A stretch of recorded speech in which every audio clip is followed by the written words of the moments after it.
this shirt don't fit like it used to, and I need another notch on my belt. If you're looking for a six-pack, muscle up kind of man. Bacon time, everybody. How's it going? I am Aaron Ludwig, aka Papa Bacon, and this is sorry, you saw my I haven't been doing any kind of medical work or anything like that. I got some skin things going on here, so that's, we won't get into that. Welcome to Dads of Bacon talking sports for this week, March 12th, 2025. It is the opening day of the NFL New Year, even though a whole bunch of stuff has been happening the last few days. So we're going to get right back into it here. We're bringing on Brad. Hey, what's going on, buddy? We got TJ. What's up, fellas? We got Charles. And we got Ben. And we will, I think, be joined by Steve is going to come on, I think, a little bit later to talk a little bit of Steelers action, since they've got a few things going on there too. So, so hold on. Before we start, can we do Welcome to Dads with Bacon, talking about how to cover a murder with Aaron's gloves? Well, I thought he was trying to recreate Breaking Bad. I did too. Breaking Bacon over here. Papa Bacon to Dr. Bacon. Yeah. What's funny is that when I go to bed with these things on and my wife is still awake, usually she's asleep by the time I go to bed, but she's still awake sometimes. And I come in and she's like, okay, I feel like you're gonna whack me in my sleep here. You need to take this off. And I'm like, I can't. I have this. I found out I have like severe eczema on my hands, and I'm actually on my feet too. So I got to put like this lotion on, the CeraVe, and then they suggest you put gloves on. Well, these are the only things that really where I can actually still do stuff with them on. So that's but it's kind of funny because I sometimes have to go into a store and I have these on. I'm like, don't worry, folks. I'm really the nicest guy in the world. I'm not going to do anything. Don't worry. I'm just here to just clobber everybody here and bury him somewhere that no one else knows. Weapons. And an episode of Dexter. Can you point me to your knives, please? All right. So hey, why don't we get going here? Because one thing that I love about this time of year, with you have March Madness going on right now. You have or get really just started getting in the swing of things with March Madness. You've got NFL new season. You got baseball coming up pretty quick. Another couple weeks, you got the Masters for golf fans. I mean, there's a ton of stuff going on. One thing I love about the NFL's new year is that, it's exciting, but sometimes I wonder if maybe we should tone down all the early stuff that happens, because then you get to the new, like they hype up the new day. They hype up free agency starting and the actual opening of the new year, which is today. But honestly, there was so much more action going on over the weekend and 2 days before. It's like, it's kind of anticlimactic, but I'm not going to complain too much because it's still a lot of fun. But no, hold on. I have to share that. Yeah. All right. Anyway, so Ben, why don't we start with you? What are your thoughts in the last, really the first few days of all the action getting going? And first, you get your thoughts overall, and then we'll talk about the Packers, because that's sure. Packers and Ravens. If you want to touch on the Ravens too, because those are kind of your two teams. So yeah, I'll say that the back end what I'm going to talk about here. But I'll tell you, the Cowboys getting Kenneth Murray is going to be a sneaky good pickup for them in that defense. That's a guy that I think is underrated overall as far as the league's concerned. He can do a lot for what they're looking for to help behind that line. So I think that's an underrated pickup overall. Sam Darnold in Seattle feels a lot like Matt Flynn. Mm-hmm. So I'm not saying I hate Darnold. I don't. But I do feel like it's a little bit Matt Flynn-esque, and that the Seahawks are going to pull some fourth rounder out of their butt that's going to become their next starter again. And we're going to – I don't know. I have a weird feeling there, but overall I think it's – look, the moves so far are insane. DK Metcalf's deal, crazy. Absolutely crazy. Mm-hmm. We talked about it in our chat a little bit before. I've talked about it with some more people online here, but $30 million for a wide receiver. I'm sorry, guys. At some point, we as fans have to say enough's enough. I don't want to pay $15 of a beer or $120 for my seat or $150 for my seat anymore. Like, give me some control or some limit here, because it's pricing the average family out of going to a game. It's what it's really doing. It's becoming more and more that rich man's game. Mm-hmm. And this week, to me, it's exciting as a fan of the sport, but it's discouraging as a fan at the same time looking at all of those dollar signs. And we know darn well it's all passing through to us, the fan, not taking it from the owners, not taking it from anywhere else. But going to moves that affect my teams, the Ravens getting DeAndre Hopkins is such a Ravens massive. It's not even funny. Like that is the Ravens MO. You like to, whether it's Derek Mason, where all wide receivers go to die. Literally. Well, like when you think about it, look back, Steve Smith had a resurgence there. Like Anquan Bolden. Sorry? Anquan Bolden. Yeah. Well, and Anquan Bolden's good. Steve Smith had a resurgence for about 8 to 9 games. Jacoby Jones. I mean, like Lee Evans. Like, look, the list goes on, right? We can go through all this, but Hopkins is in a good spot with the Ravens where he can potentially go to back-to-back Super Bowls here, which is good for him at this point in his career. Go chase that ring, buddy. Happy for him. The Packers surprise all of us by spending money in back-to-back years in free agency. They don't surprise us, though, and they spend it in the most boring possible ways to most fans. But me personally, as a big one, I love it. The Packers O-line getting Aaron Banks into that mix. We already have Zach Tom and Elton Jenkins. Rasheed Walker still under contract. Sean Ryan still with us. Look, this is a good line, and now you can start using Zach Tom at center if you want to. You still have Jordan Morgan, first rounder from a year ago. There are pieces for this Packers line again to keep them very good. The other piece, Nate Hobbs at cornerback, they gave him a big contract for a slot cornerback. Yeah, but allows us to use Keyshawn Nixon more outside if we want to. Eric Stokes is gone. Good riddance. But Carrington Valentine, Jair Alexander still on the team. We'll see how that all shakes out. But again, today marking the anniversary of Xavier McKinney and Josh Jacobs becoming Packers as well. This is very exciting. For me, at least, to having back-to-back years, the first time in my life where the Packers actually dive into free agency, it feels like. 2 players who left. I got to laugh at LOL to the Jets. You are a joke. Have fun with your new crappy center in Josh Myers. This guy was literally ranked the 32nd center in the league last year. Yes, he's a 4-year starter, but when will the Jets learn you can't pick up the Packers scraps and win? It's not going to work. The Bears have been trying for years. But anyway, I digress here a little bit. So the other scrap that went over here was A.J. Dillon went to the Eagles. Happy for him. Good landing spot there, I feel like. And I want to get Steve's take later on. But Kenneth Gainwell is an interesting piece going over to Pittsburgh as well. I'm intrigued, and I want to see how it shakes out. One more thing I want to call out the Cowboys. I would love to see them go get Miles Sanders and resurge his career. I think he was improperly utilized in Carolina, and to use an Eagles running back to spite the division would be hilarious. So I don't want the Cowboys to win. Sorry, TJ. But I do want them, honestly, Miles Sanders do well. He seems like a decent dude. Talk all this nice stuff to me, and then you just stab me in the heart. Thanks, man. Well, I can objectively evaluate your team while still hating them fiercely. Touche. Okay. Seeing as Ben called out your team, TJ, why don't we go to you? What are your thoughts so far on the Cowboys and just overall, and then maybe give us some ideas of what you'd like to see the Cowboys do.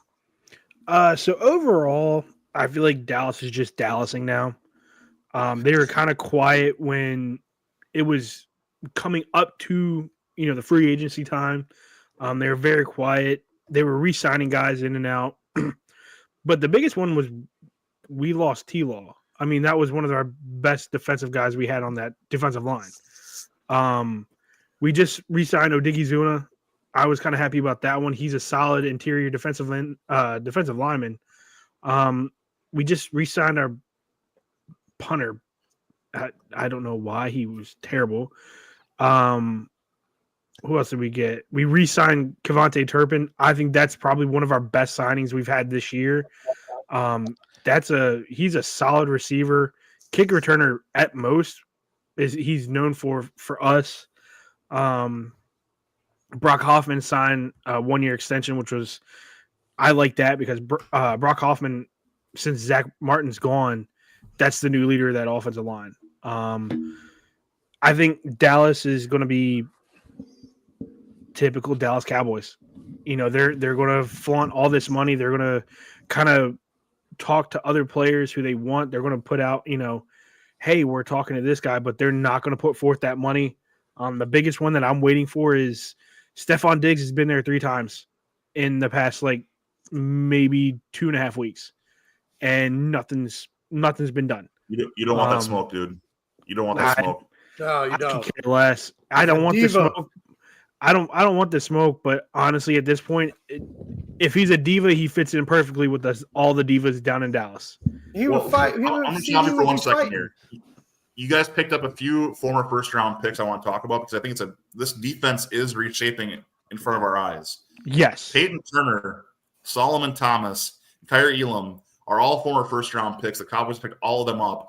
And Javonte Williams at running back. Again, a guy who needs to show he can stay healthy.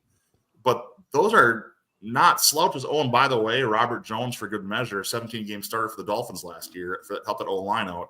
Like, they haven't sat on their hands. And I wouldn't say that these are necessarily super splashy, but they are very, very good pickups overall to help that team do better than they did last year, at least. Agreed. I mean, I think with hiring Eberflus as your DC, he's a good defensive coach. Just period. That's the Bears turn around. Shoot, remember that defense when what's his name, Mark Trestman was around? Yep. Giving up 35 points a game. But anyway, regardless of that, your defense will be improved with Eberflus at the helm on defense, and you got a couple other guys that know how to play the technique. They actually picked up Sanborn from the Bears. He got into a 1-year deal. He knows that defense in and out. So you're gonna have somebody who's going to be competing for the starting lineup. I agree. That's a big dub for the Cowboys. So just looking at who Dallas lost already: Brandon Cooks, Rico Dowdle, Chuma Adonga. I think I totally butchered that one. Chauncey Goldston. Where'd Rico go? Rico Dowdle went to the Panthers for 1 year, $6.25 million deal. That's good. Eric Kendrick's gone. Trey Lance is gone. DeMarco Lawrence signed a 3-year, $42 million deal with the Seahawks. Carl Lawson, he's gone. Jordan Lewis signed a 3-year, $30 million deal with the Jaguars. We lost 2 cornerbacks that were injury prone, which I could care less, honestly. Cooper Rush, Nick Virgil, and Carlos Watkins. Out of those names right there, Dowdle was one that I was really upset about. Cooks was another one. DeMarcus Lawrence, honestly, really kind of threw a fire on my ass after that one because I get it. We're trying to rebuild that defensive line. We want younger guys. Okay, get rid of Dak. That's my thing. I get it. They're restructuring his contract. I don't like Dak. I don't want Dak anymore. I don't care if we tank this season. And you know what? I'm going to go with everybody saying Dallas tanks this season and we go after Arch Manning. I mean, plain and simple. Arch Manning is a big money pit right now. He's gaining a lot of NIL deals. Jerry Jones sees that as hey, we're going to put asses in the seats. Let's go after the hottest commodity in college football, Arch Manning. And he's going to make that happen. That's the way I see it. One thing I want to argue with you here, it looks like it's my nature. I'm sorry I do this all the time, guys. I'll shut up soon. I really will. But when it comes down to this, Dak Prescott, regardless for you, if you get Arch Manning in the next offseason, it's still in a position to let Arch learn the NFL game behind him for a year. Yes. And the Cowboys will be better for it. The money's gone. That's guaranteed money. It's gone. Forget about it. You're paying Dak. You're playing Dak. But what I'll say is, where I'm going to argue with you here more is I think this is addition by subtraction for the Cowboys right now. I really believe the people that they're bringing into this team right now, your pass rush will be insane. With Turner, with Thomas, and with Parsons, you've got pieces who can get to the quarterback and can wreak havoc from that D-line. It's going to be better. Jordan Lewis, ball hawk, the guy's a liability that Jordan Love kind of torched a little bit when we played you guys too. And Jordan Love is good, not great. So that's where I think, again, I think overall to me, I will encourage you with this, TJ. The Cowboys look better to me than they did before. So that's for what it's worth. That's coming from a person who doesn't like them. So take that. I take it with a grain of salt. And the way that I look at it is unless they win a Super Bowl, my expectations this year are fucking nothing. Okay. All right, Brad, what are your thoughts on everything so far? And then, I was gonna share this. I think that out of all teams that have made some big moves, I think as weird as it is to say, like, I think the Broncos made two really good moves that a lot of people won't even really look at, is getting another defensive tackle on their rotation. Basically, they're going to have almost a Philly rotation on defense on that front. It's going to be absolutely wicked. In addition, that I think with the advent of like Bo Nix being decent, that you're adding another option with Evan Ingram from Jacksonville, and Evan Ingram's he's a top 5 tight end in the league, period. So, I mean, I think their offense is going to be a little hotter. I know that sounds weird going with Denver. No, that's a great signing for Denver. Yeah, I agree. Great To be able to have a security blanket like Ingram, who's athletic, huge, and catches pretty much everything that comes his way, that's an easy shoe in. I also think that I think the Colts made some really good defensive moves. They shored that secondary up, being able to pull in Bynum and Ward. But I still think that they really just need some more skill players on offense, and I think they're going to go for that in the draft. Regarding my Bears, though, what are your thoughts? I mean, holy crap! Like, finally, there are smart people making smart decisions, building a team from the inside, and trying to make their way outward. Even though it is slightly in reverse, we're finally actually focusing and making it like, hey, this is a very critical component to game success, just period, because you have to be able to keep your quarterback off his ass. Yes, Caleb was a rookie QB. He took a lot of sacks that he probably shouldn't have because he was making poor decisions. That happens with every rookie, so be it. I can tolerate that. Mac Jones to the 49ers. Uh-oh. Just broke. However, with I think the other good half is that Caleb he was just getting bull rushed from the interior. I mean, he was running for his life 75% of the time, and he was able to make plays like that. So thank God we finally spent some money on the interior offensive line. I also think that on the defensive side, being able to pick up what's his face? Grady Jarrett, just like immediately, right off the street, right after Peter's cut, boom, Bears.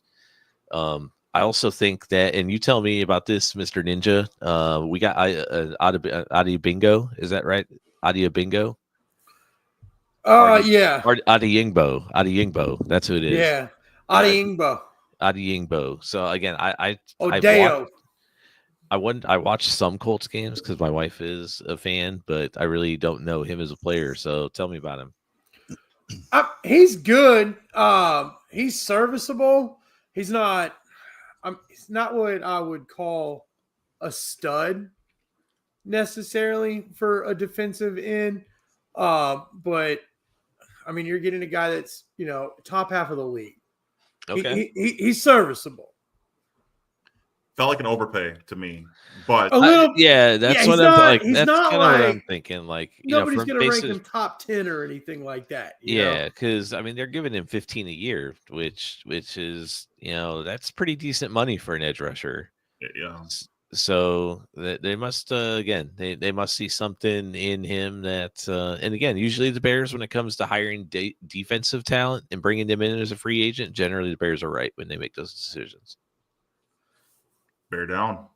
It'll be interesting to see what he does without having some of the studs that he had with the Colts to help him out. Agreed. He's not going to have Defoe there backing him up.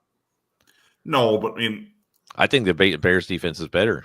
I was going to say that. I agree. And I hate saying that too. But I don't know anymore.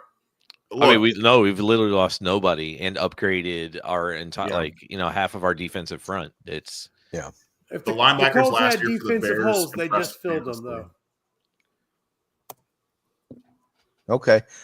So Charlie, let's go to you then. What about your Colts? What are your thoughts Well- on I mean I think what we could all agree is going to be the No, don't even say showdown it. of the preseason Don't say- between no, Anthony no. Richardson and Daniel Jones. I mean, I'm come on. not talking about that shit. Okay? That's like going to see somebody else's kids play a little league game. Nobody wants to see that shit. Are you kidding me?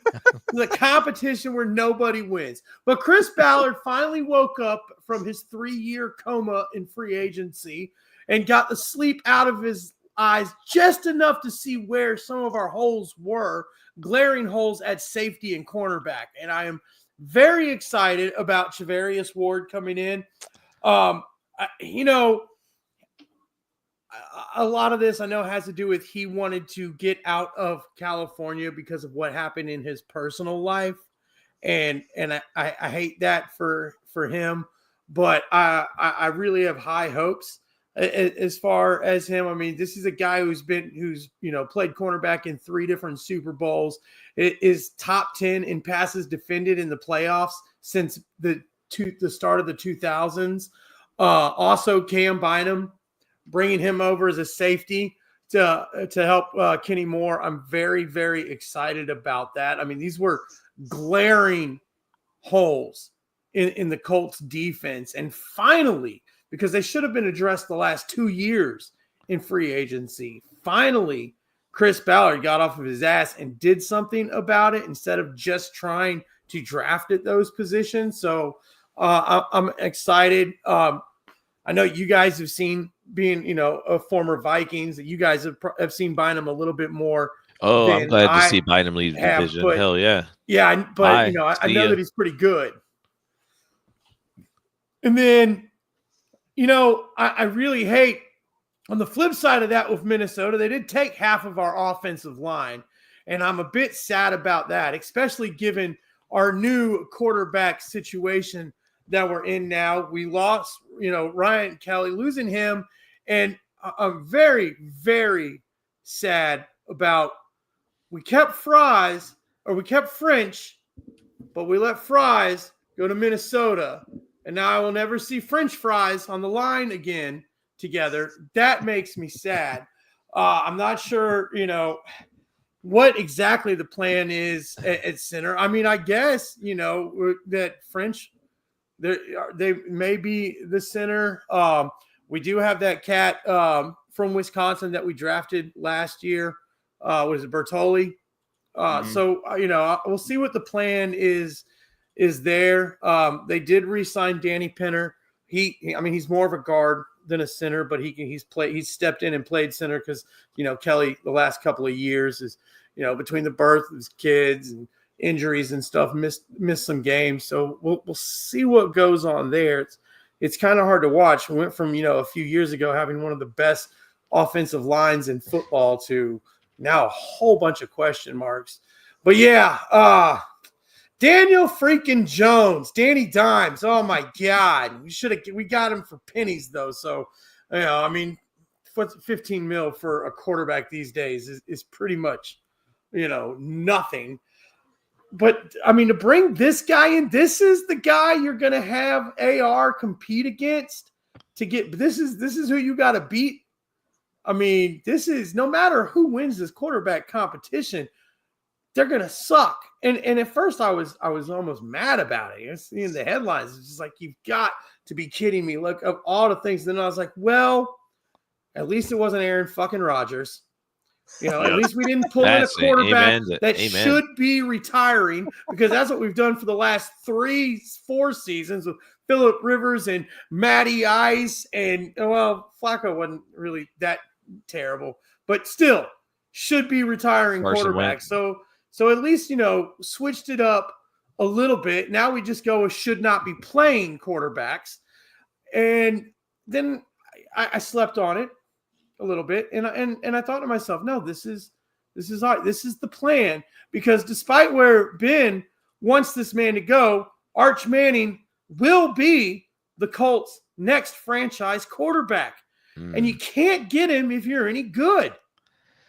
So Yeah. this is great. We're going to have an open quarterback competition with two quarterbacks that can't win games. We're going to make it look like we're trying, that, our GM is just bad at his job because he's bad at his job. And we're going to bring in Arch Manning. We're going to bring in Mini Manning and restore the Manning name on the back of a blue jersey. And it's going to be glorious next season. So I'm coming to terms with it. I see the plan. I see what they're doing. I tried so hard to bite my lip here, but I failed again. I have to remind you, Mr. Feinbaum, how much you loved this Florida boy playing for the Colts, and how I believe your words were Richardson is a top 5 quarterback guaranteed in every season last year. I have wanted I wanted to be behind this kid. I was not ready to give up on him at all last season. I wanted to give him his fair shake. Giving him his fair shake. Well, your fair shake was all in 4 weeks. You guys dumped ship faster than the Bears do in a freaking Hail Mary. It's a joke, man. Come on. Hey, look, his athleticism is absolutely incredible. It's unmatched for a QB. But the thing is, man, I just don't think that he can. I don't think he can stay healthy a whole season. And I'm not sure. I wanted to believe it. I wanted to give him a shot that maybe the passing could improve. But from what I saw last season, I don't know that it can. And if Ballard's not going to go out and get a top wide receiver, then I don't think we'll ever really know. Because I'm sorry, but Pittman is not a fucking number one. I mean, he's a number one because he's the best that we have. But there's so many number one guys, so many alpha receivers out there that I would much prefer and that would have much better play on the field than Michael Pittman Jr. Not to mention, I mean, Pittman's kind of a troublemaker too. Get rid of his ass. You think fights maybe in the locker room? I mean, this is it's ridiculous. He needs to go stay on his farm, raise his goats and whatnot, and play for somebody else and bring in an alpha receiver. But that's not going to happen. Next year that the Colts with say T. Higgins, who just got his second franchise tag, he's guaranteed to be a free agent next year. I don't see. Here's the thing about that is that he's going to want too much money. Wait, Ballard, man. On alpha or not? Ballard don't spend them. Ballard is a terrible GM. Okay, he does not spend the money where he needs to spend the money. When he has the opportunity to lock guys down, he does not pull the trigger. So you think it's going to be more in-house? So if you're saying that, you think A.D. Mitchell would be the number one? No, we'll see what we'll wait until next season. We'll see which receiver gets hurt this season and needs a 1 year prove it that you can still do your thing deal. And Chris Ballard will go out and get that. Charlie, you know darn well you're getting Egbuka. The Colts draft Ohio State wide receivers in the first round. We know this. Yeah, I mean it's possible. It's possible. We need linemen on both sides in our draft. We got to restock. There's too many guys. We're going to have to go we'll probably need a linebacker. I mean, there's a lot of things. A lot of holes. We've drafted so many wide receivers in the past 3 years. You just wait and see who needs a prove it deal. That's why I was hoping maybe they would go after Chris Godwin. I really, Tampa locked that back down though. Yeah, that was my hope for the Colts for them. This free agency. And you never know. Diggs is still out there. It could be a surprise. I don't want that cat on my team. He's too much of a diva, but it is what it is. But I don't think anything will happen. Major will happen with wide receivers until Pittman's contract is up or about to be up. Okay, let's go to the guys that are still left now. So speaking of, I will say this too: if y'all didn't see, we did get Khalil Herbert on a 1 year deal. And I do like him as a change of pace guy for Jonathan Taylor. Yeah, I agreed. And he's good in the passing game too. Yep. Yes.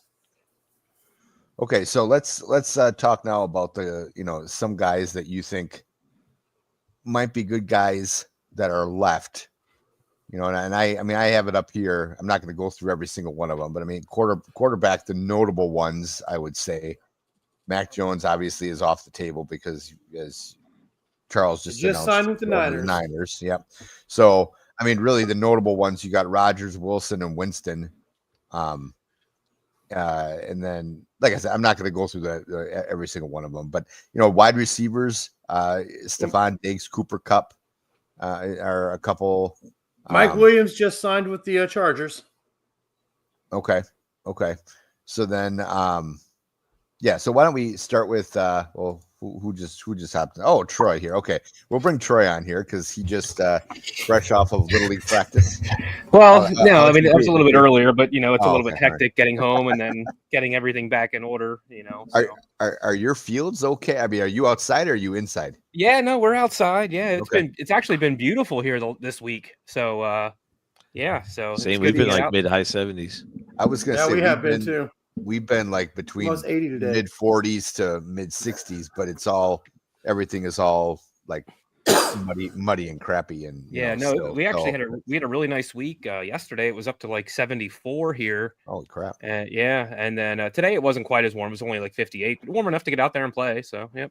Yeah, well, we're supposed here in Green Bay. We're supposed to be up to 64 on Saturday and then drop to 36 on Sunday. So. You know, welcome to spring in Wisconsin. So, Troy, what are your thoughts on that? You know, we've just been going through our thoughts on free agency as a whole, and then kind of touching on each of our own teams. What are your thoughts on the Bills? Well, I don't know. the big move obviously was going after Joey Bosa. It's a high risk, high reward type thing, I think.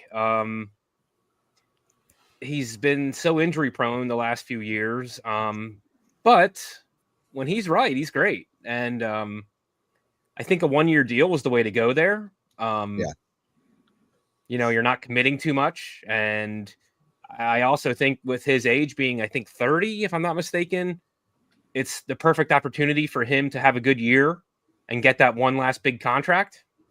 So you're hoping that he's playing for a big contract here to end his career. I thought they had some good depth signings. I liked Derek Forrest. I like that as a possible backup safety. I think their safety room looks really good right now, to be honest. Who is this Michael Hoyt guy? I didn't really know about this guy before, but I started watching some of this guy's stuff. This guy's an animal, I guess. In college, I think he played a little bit of tight end, and he got drafted, and the Rams moved him to linebacker. He dropped. I'm sorry, I think he was a D tackle when they first drafted him. He was like 300 pounds, and now he's like down to like 260 and plays like a hybrid linebacker, DN, D tackle type thing. And he's got some crazy athleticism for his size. So I'm really curious to see what kind of chess piece that guy would be, and how they plan to use him.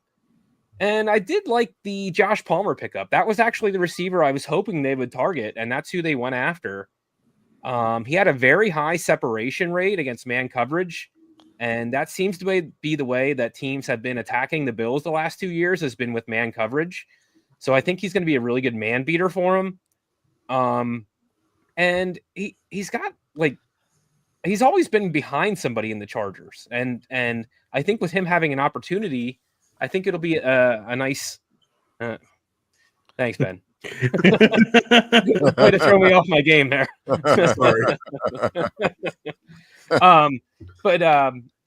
Yeah, he does like to beat men. So no.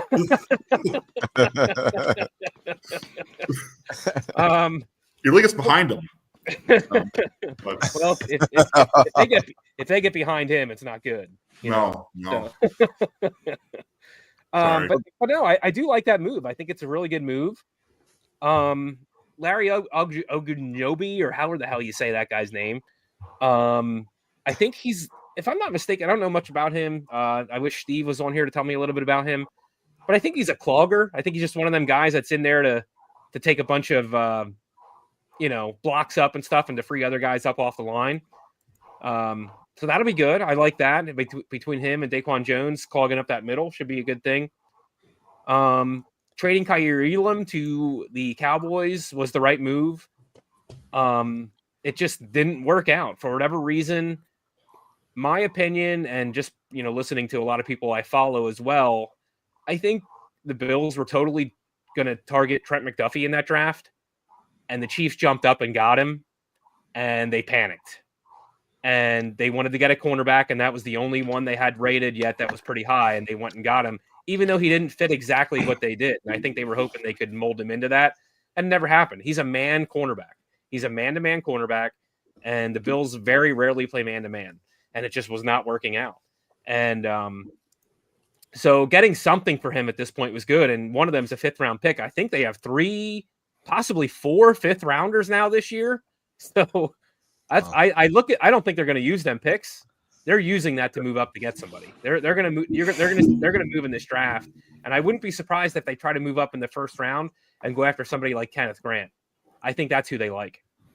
So well, that kind of leads to my next question. Now, after what they've done so far, what do you think they still cornerback like to see them do? What was that? I still think they need a cornerback. Yeah, cornerback. Okay. Yeah. You know who they should pick up, and he's still available, is James Bradbury. I like James Bradbury. Well, that'd be okay with that. The guy I really like, I think that still has the most upside that hasn't been utilized yet, unless he's been gone, but I don't think he is. Christian Fulton. Yeah. I think he'd be a great fit there. So I'm looking at all the cornerbacks available right now as we speak. And you got Bradbury, Jeff Okudah, Kendall Fuller. He's getting up there in age. Stephon Gilmore. Fulton signed with the Chiefs. Did he? 2 years, $20 million. So yeah, he's off the board. But of course, the Chiefs would that's beat us to a cornerback. Stephon Gilmore. Stephon Gilmore. I don't know if he's up there in age. I was going to say he's still good, but who you guys should pick up now? That scares me a little. I don't know. Yeah, well, he's 13 years in the league, but looking at who they have, I'll tell you a guy who he needs to be put on a team because he's a solid guy. And Ben, this is a Raven, is Arthur Millette. The dude came out of nowhere and was just a shutdown corner for, a good half of the last season. Yeah, he was very, very unknown. He came into a game, I can't remember what game it was, and just played lights out. And I'm very surprised that the Ravens are letting him, test free agency, because that's a guy who, around Baltimore, well known. Chris Boyd is another one that I could see going somewhere very, very good. Other than that, you're starting to get into like a lot of these guys who, not gonna lie, a lot of them have been torched, and a lot of the divisions that they should go to that would be fairly easy for them, they're not going to get picked up. Asante Samuel Jr. is out there too. That wouldn't be a bad pickup. Yeah, I was going to mention him, but I wasn't sure if TJ. Yeah, Rasul Douglas, he's out there too. Yeah. Well, they just had him, and I think he kind of like, it was so weird because when they drafted him or when they traded for him from the Packers, he came in that last half of that year and he played amazing. And I wouldn't say last year he played bad. He didn't. But it was definitely a step down. So I think the Packers got rid of him at the right time. Because correct me if I'm wrong, he's not really the greatest athlete. No, he's an effort guy. The guy will absolutely work. Yeah. And that's needed for us too. But it was just kind of a spot where he's going to get paid. Yep. The Packers didn't want to pay him, so they traded him all that chance. Yeah. Well, and looking at who all is available, I know that, Aaron, you said you didn't want to run down the list. Go ahead. We got time. So Aaron Rodgers, Cooper Kupp, Stephon Diggs, Keenan Allen, Amari Cooper, Von Miller. Whoever picks up Von Miller, he's done for. Brandon Cooks, Deontay Johnson. Hey, can I interrupt you real quick when you saying that? The funny thing is, I saw a stat where they were comparing the Joe Bosa pickup versus the Von Miller release. Granted, Von Miller played a lot less snaps per game than Joey Bosa, but he actually had a higher pass rush rate. Yep. Figure that out. Then you got Cam Robinson, Brandon Sheriff, Tyler Lockett, Marcus Williams, Matt Judon. That's a guy that I'm surprised is not staying in Atlanta. He fit very well in that Atlanta scheme. I know he's 9 years in. He's looking for 13 to 14 million no matter where he goes. That's what he wants. Don't be shocked, TJ, if he ends up in Baltimore again. That would be honestly, if he comes back to Baltimore, I see him retiring as a Raven. I mean that he had some solid years with them. Mosley's another one. Just least Mosley today. Mosley and Yep. there's another guy I could see making their way back to Baltimore and just kind of being those. If they're willing to take the right deals, they could be really good fits in Baltimore. I mean, there's a lot of guys here. I mean, that I'm looking at even further down the list that, you know, if the Ravens pick him up, that'd be a solid choice. I saw one name. I gotta find him again. That like Kyle Juszczyk. Yeah. He's a fullback. We understand that, but he can also play that tight end position.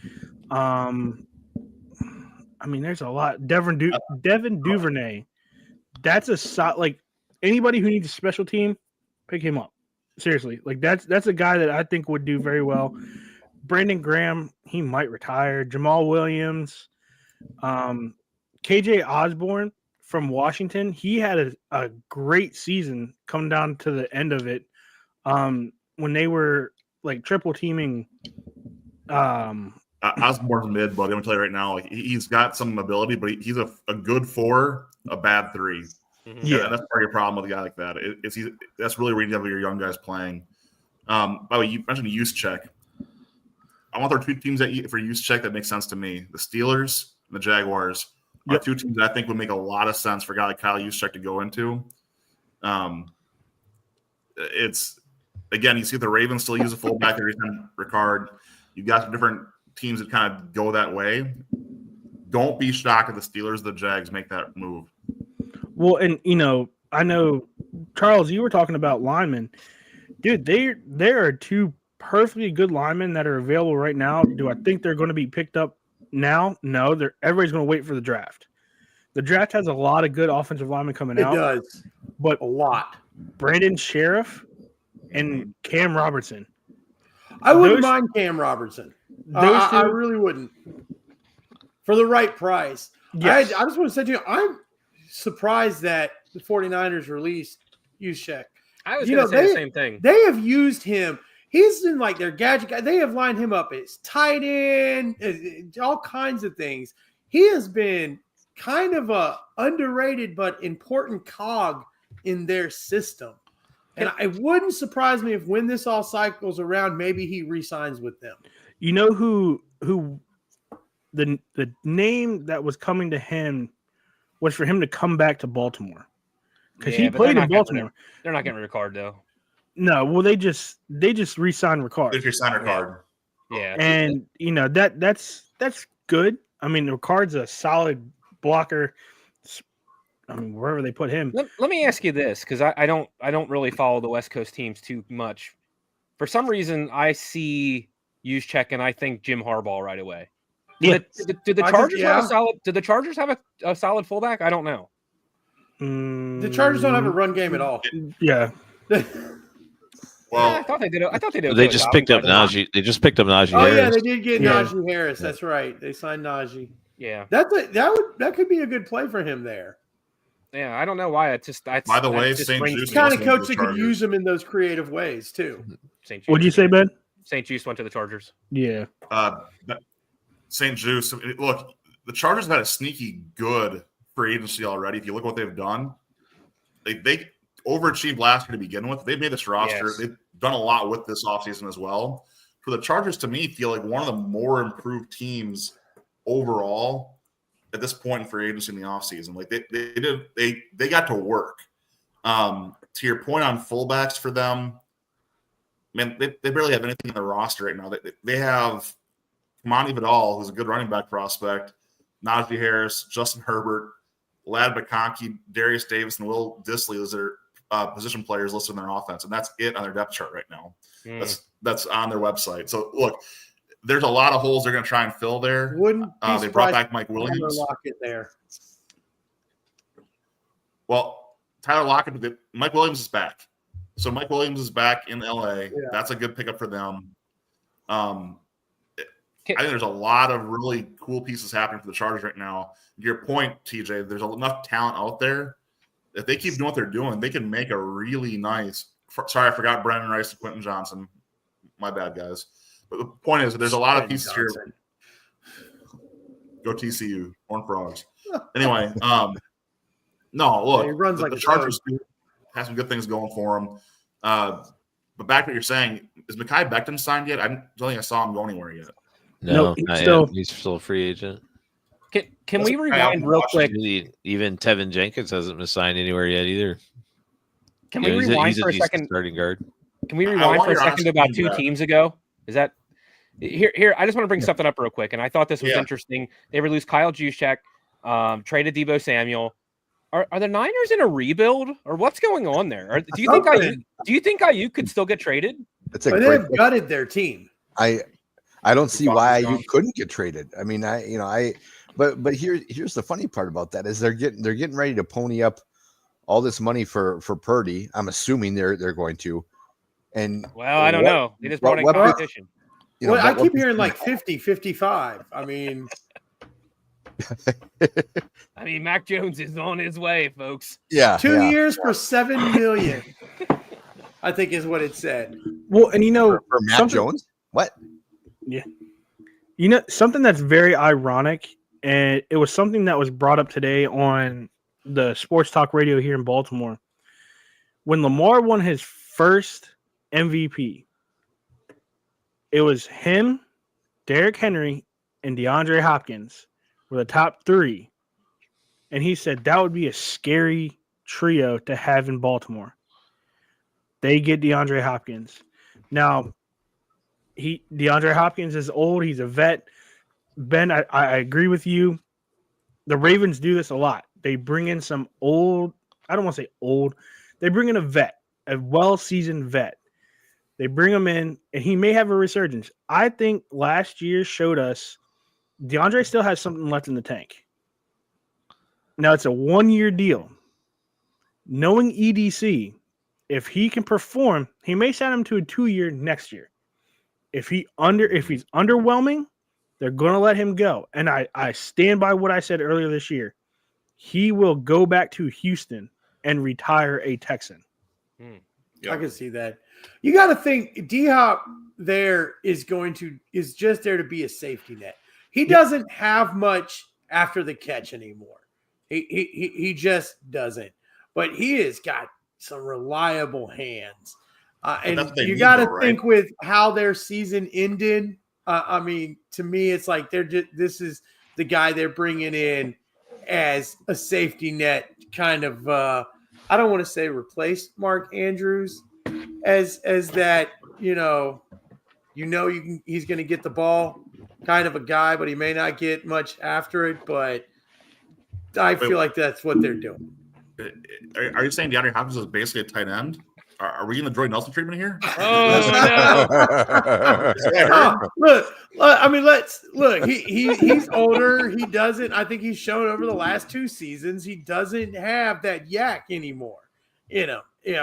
He's more of a get the ball, make the outstanding catch, get the ball even in between 2 defenders, but you're not getting anywhere else with it.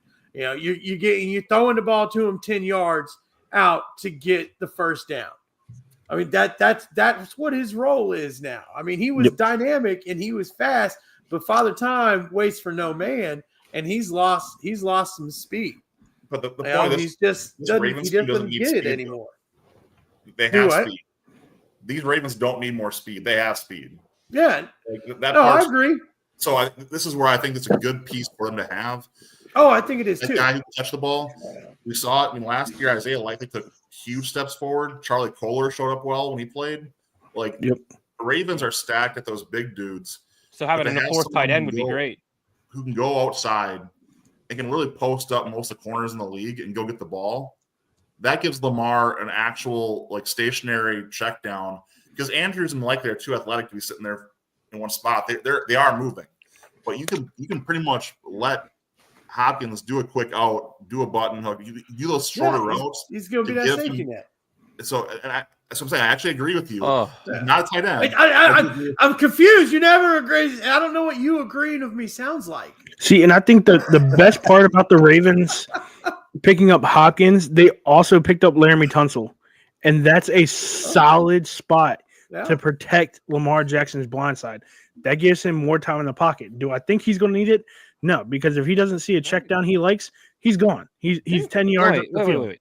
Didn't Tunsil go to the Commanders? No, You sure about that? Wait, did he? I thought so. Hey, I just want to confirm Yeah. this. Mac Jones, $5 million You're right. guaranteed for Yep. 2 years and up to $7 million.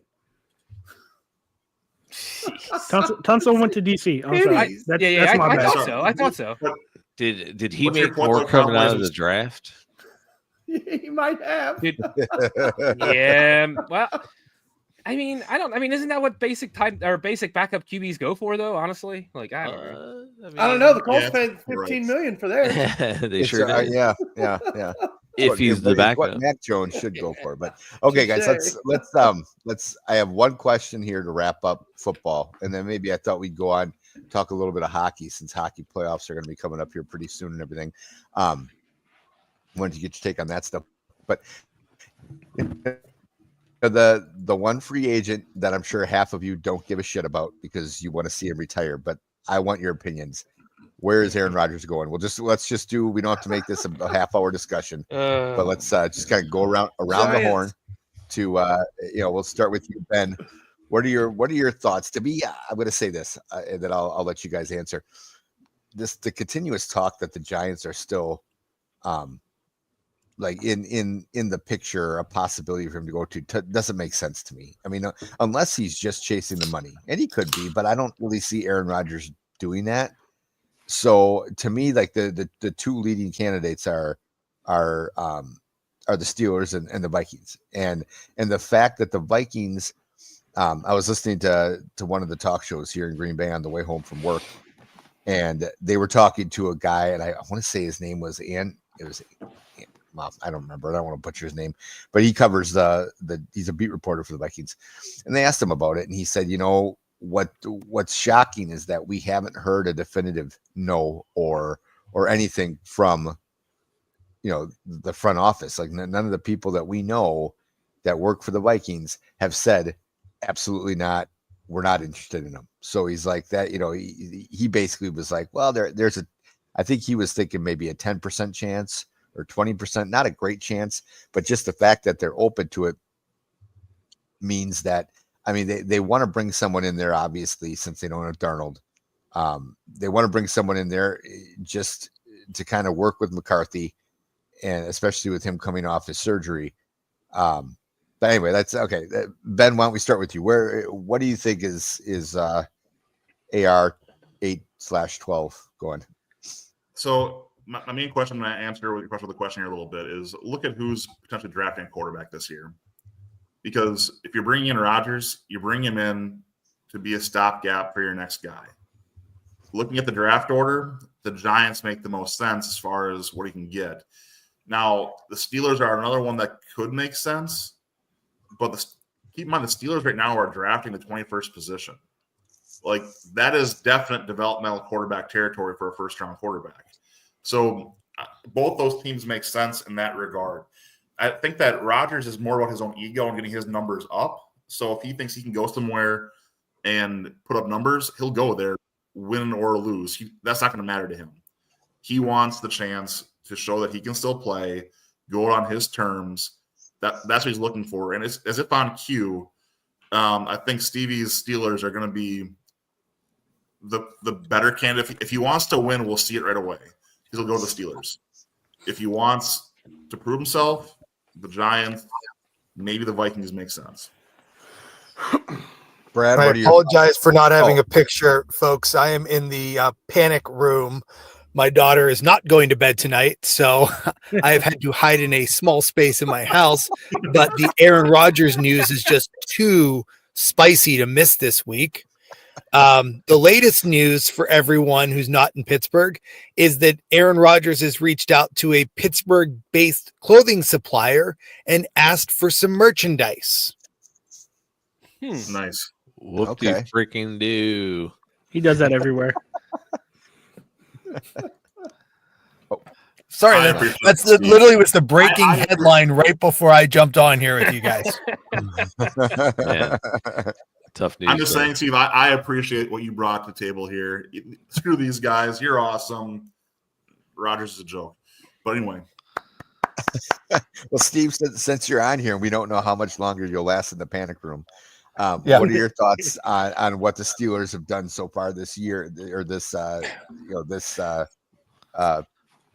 offseason and free agency and what are you thinking they're going to do? Well, and then actually also add, what do you hope they do? Obviously, you made it very clear you don't really want Rodgers, but what I guess Bye, what would Brad. the other options be?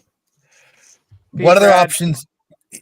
The options that we have are the fact that we have now paid DK Metcalf a nice little payday, but this is the cart before the horse. If we knew the quarterback that was coming in the door, then I would have been much more comfortable paying Metcalf what we've paid him. I mean, I will be full disclaimer. I've drafted Metcalf for the last 5 seasons, I think, in fantasy. So I am a DK Metcalf fan, even with his attitude. I think he's a strong player. Right now in Pittsburgh, that's the running joke is that, who of Pickens and Metcalf is going to cause the most trouble first. There's all kinds of memes going around about, the infighting that may happen and all this other stuff. But I think that the Steelers did themselves a disservice by now.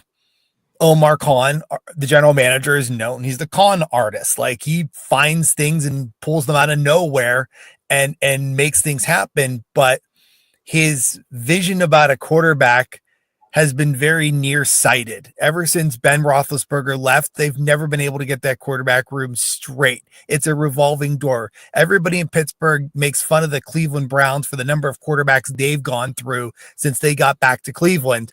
Yet Pittsburgh, since Ben left, has not been a stable quarterback room. And we're here trying to put somebody who actually can manage the game, because Mike Tomlin seems to suck in game management, to help him with that.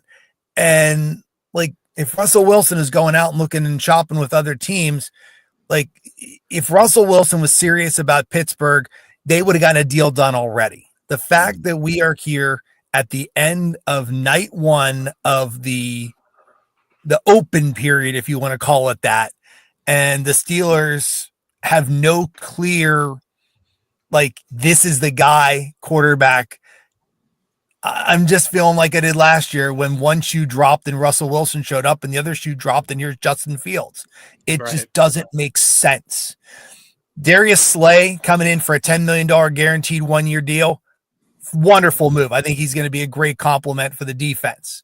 But once again, if you don't have a quarterback, and Najee's now gone to the Chargers, but Jaylen Warren, I think, is going to hopefully stay with the team.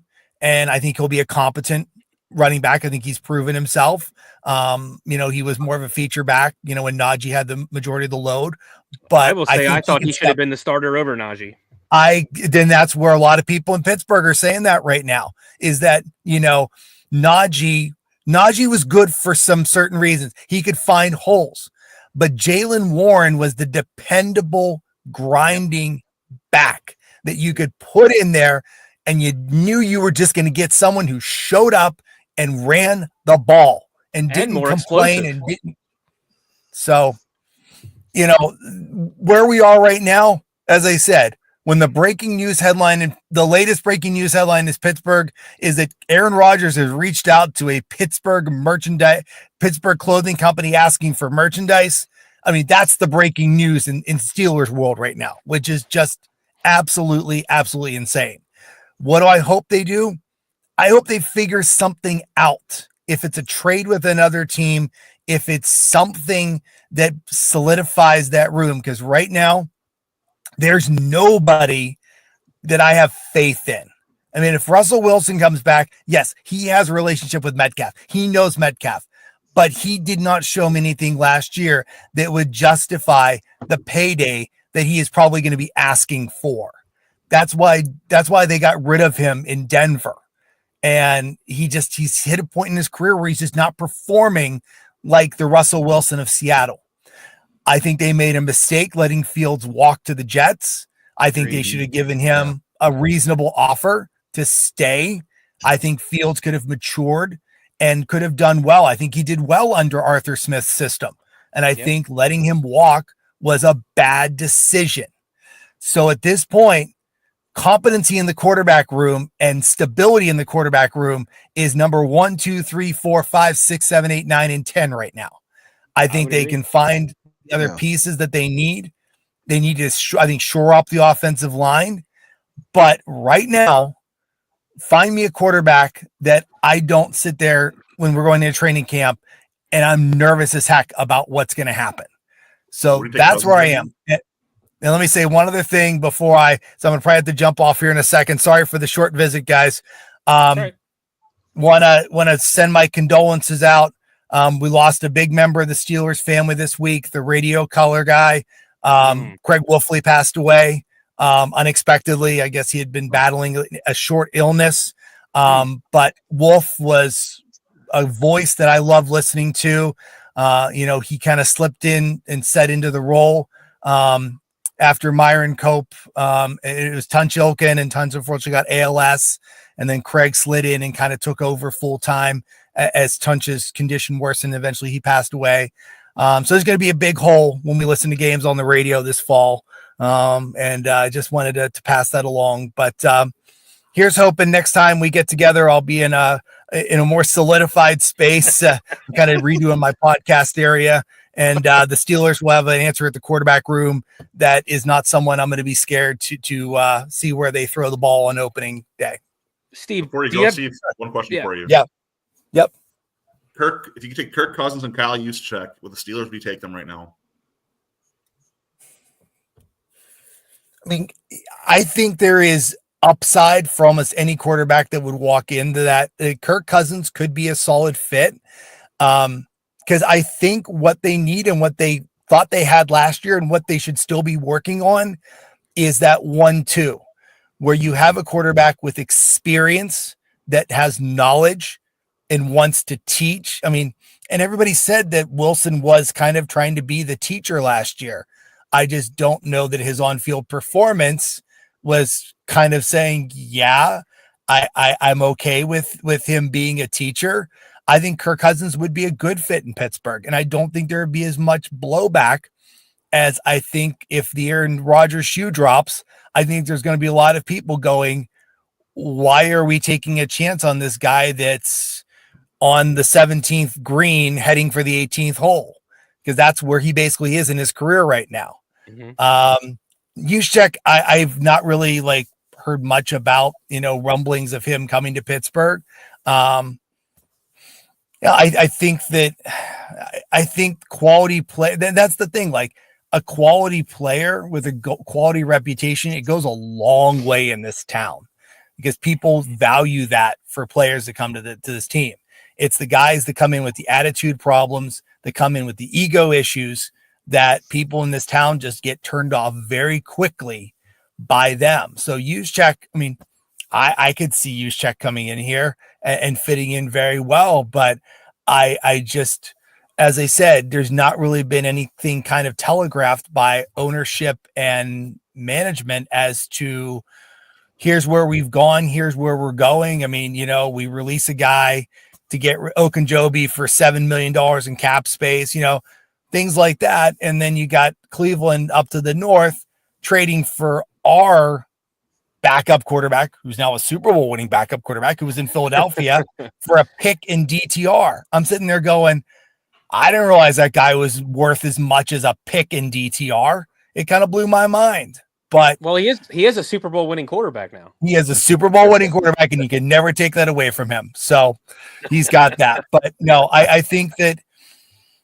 there's either something they got up their sleeve or they've got no freaking clue, because as I see these guys getting signed and they're coming off the board, I'm like, why didn't we go for that guy? Why didn't we go for that guy? Why didn't we go for that guy?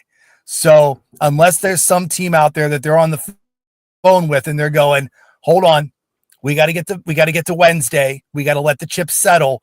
And then we may be interested in talking trade or something that's out there that we don't know. I'm as confused as heck as to what the opening day roster is going to look like for the Steelers in a couple months. I'm actually glad you said that, Steve. And I don't know if you got to go, you got to go. That's fine. But I can hang on for a couple minutes. Okay. So I was actually going to ask you that. Is there any rumblings of quarterbacks being traded that you heard of? And also one more thing. Is it true they also possibly reached out to Mason Rudolph about coming back? Yes. The Rudolph rumor is true. There is somewhere, some way, somebody made overtures towards Rudolph. And if I was Rudolph, I would be like, go pound salt, because he did not get the respect that he deserved as the quarterback debacle devolved last year. I don't think he got a fair shake. I think they hitched their wagon to the wrong guy. And then when that wagon's wheel fell off and they had to ditch him to Philadelphia before, things got really sideways, I think there's people that have said they should have kept Rudolph. He was the stability in the quarterback room, and they could have worked around him.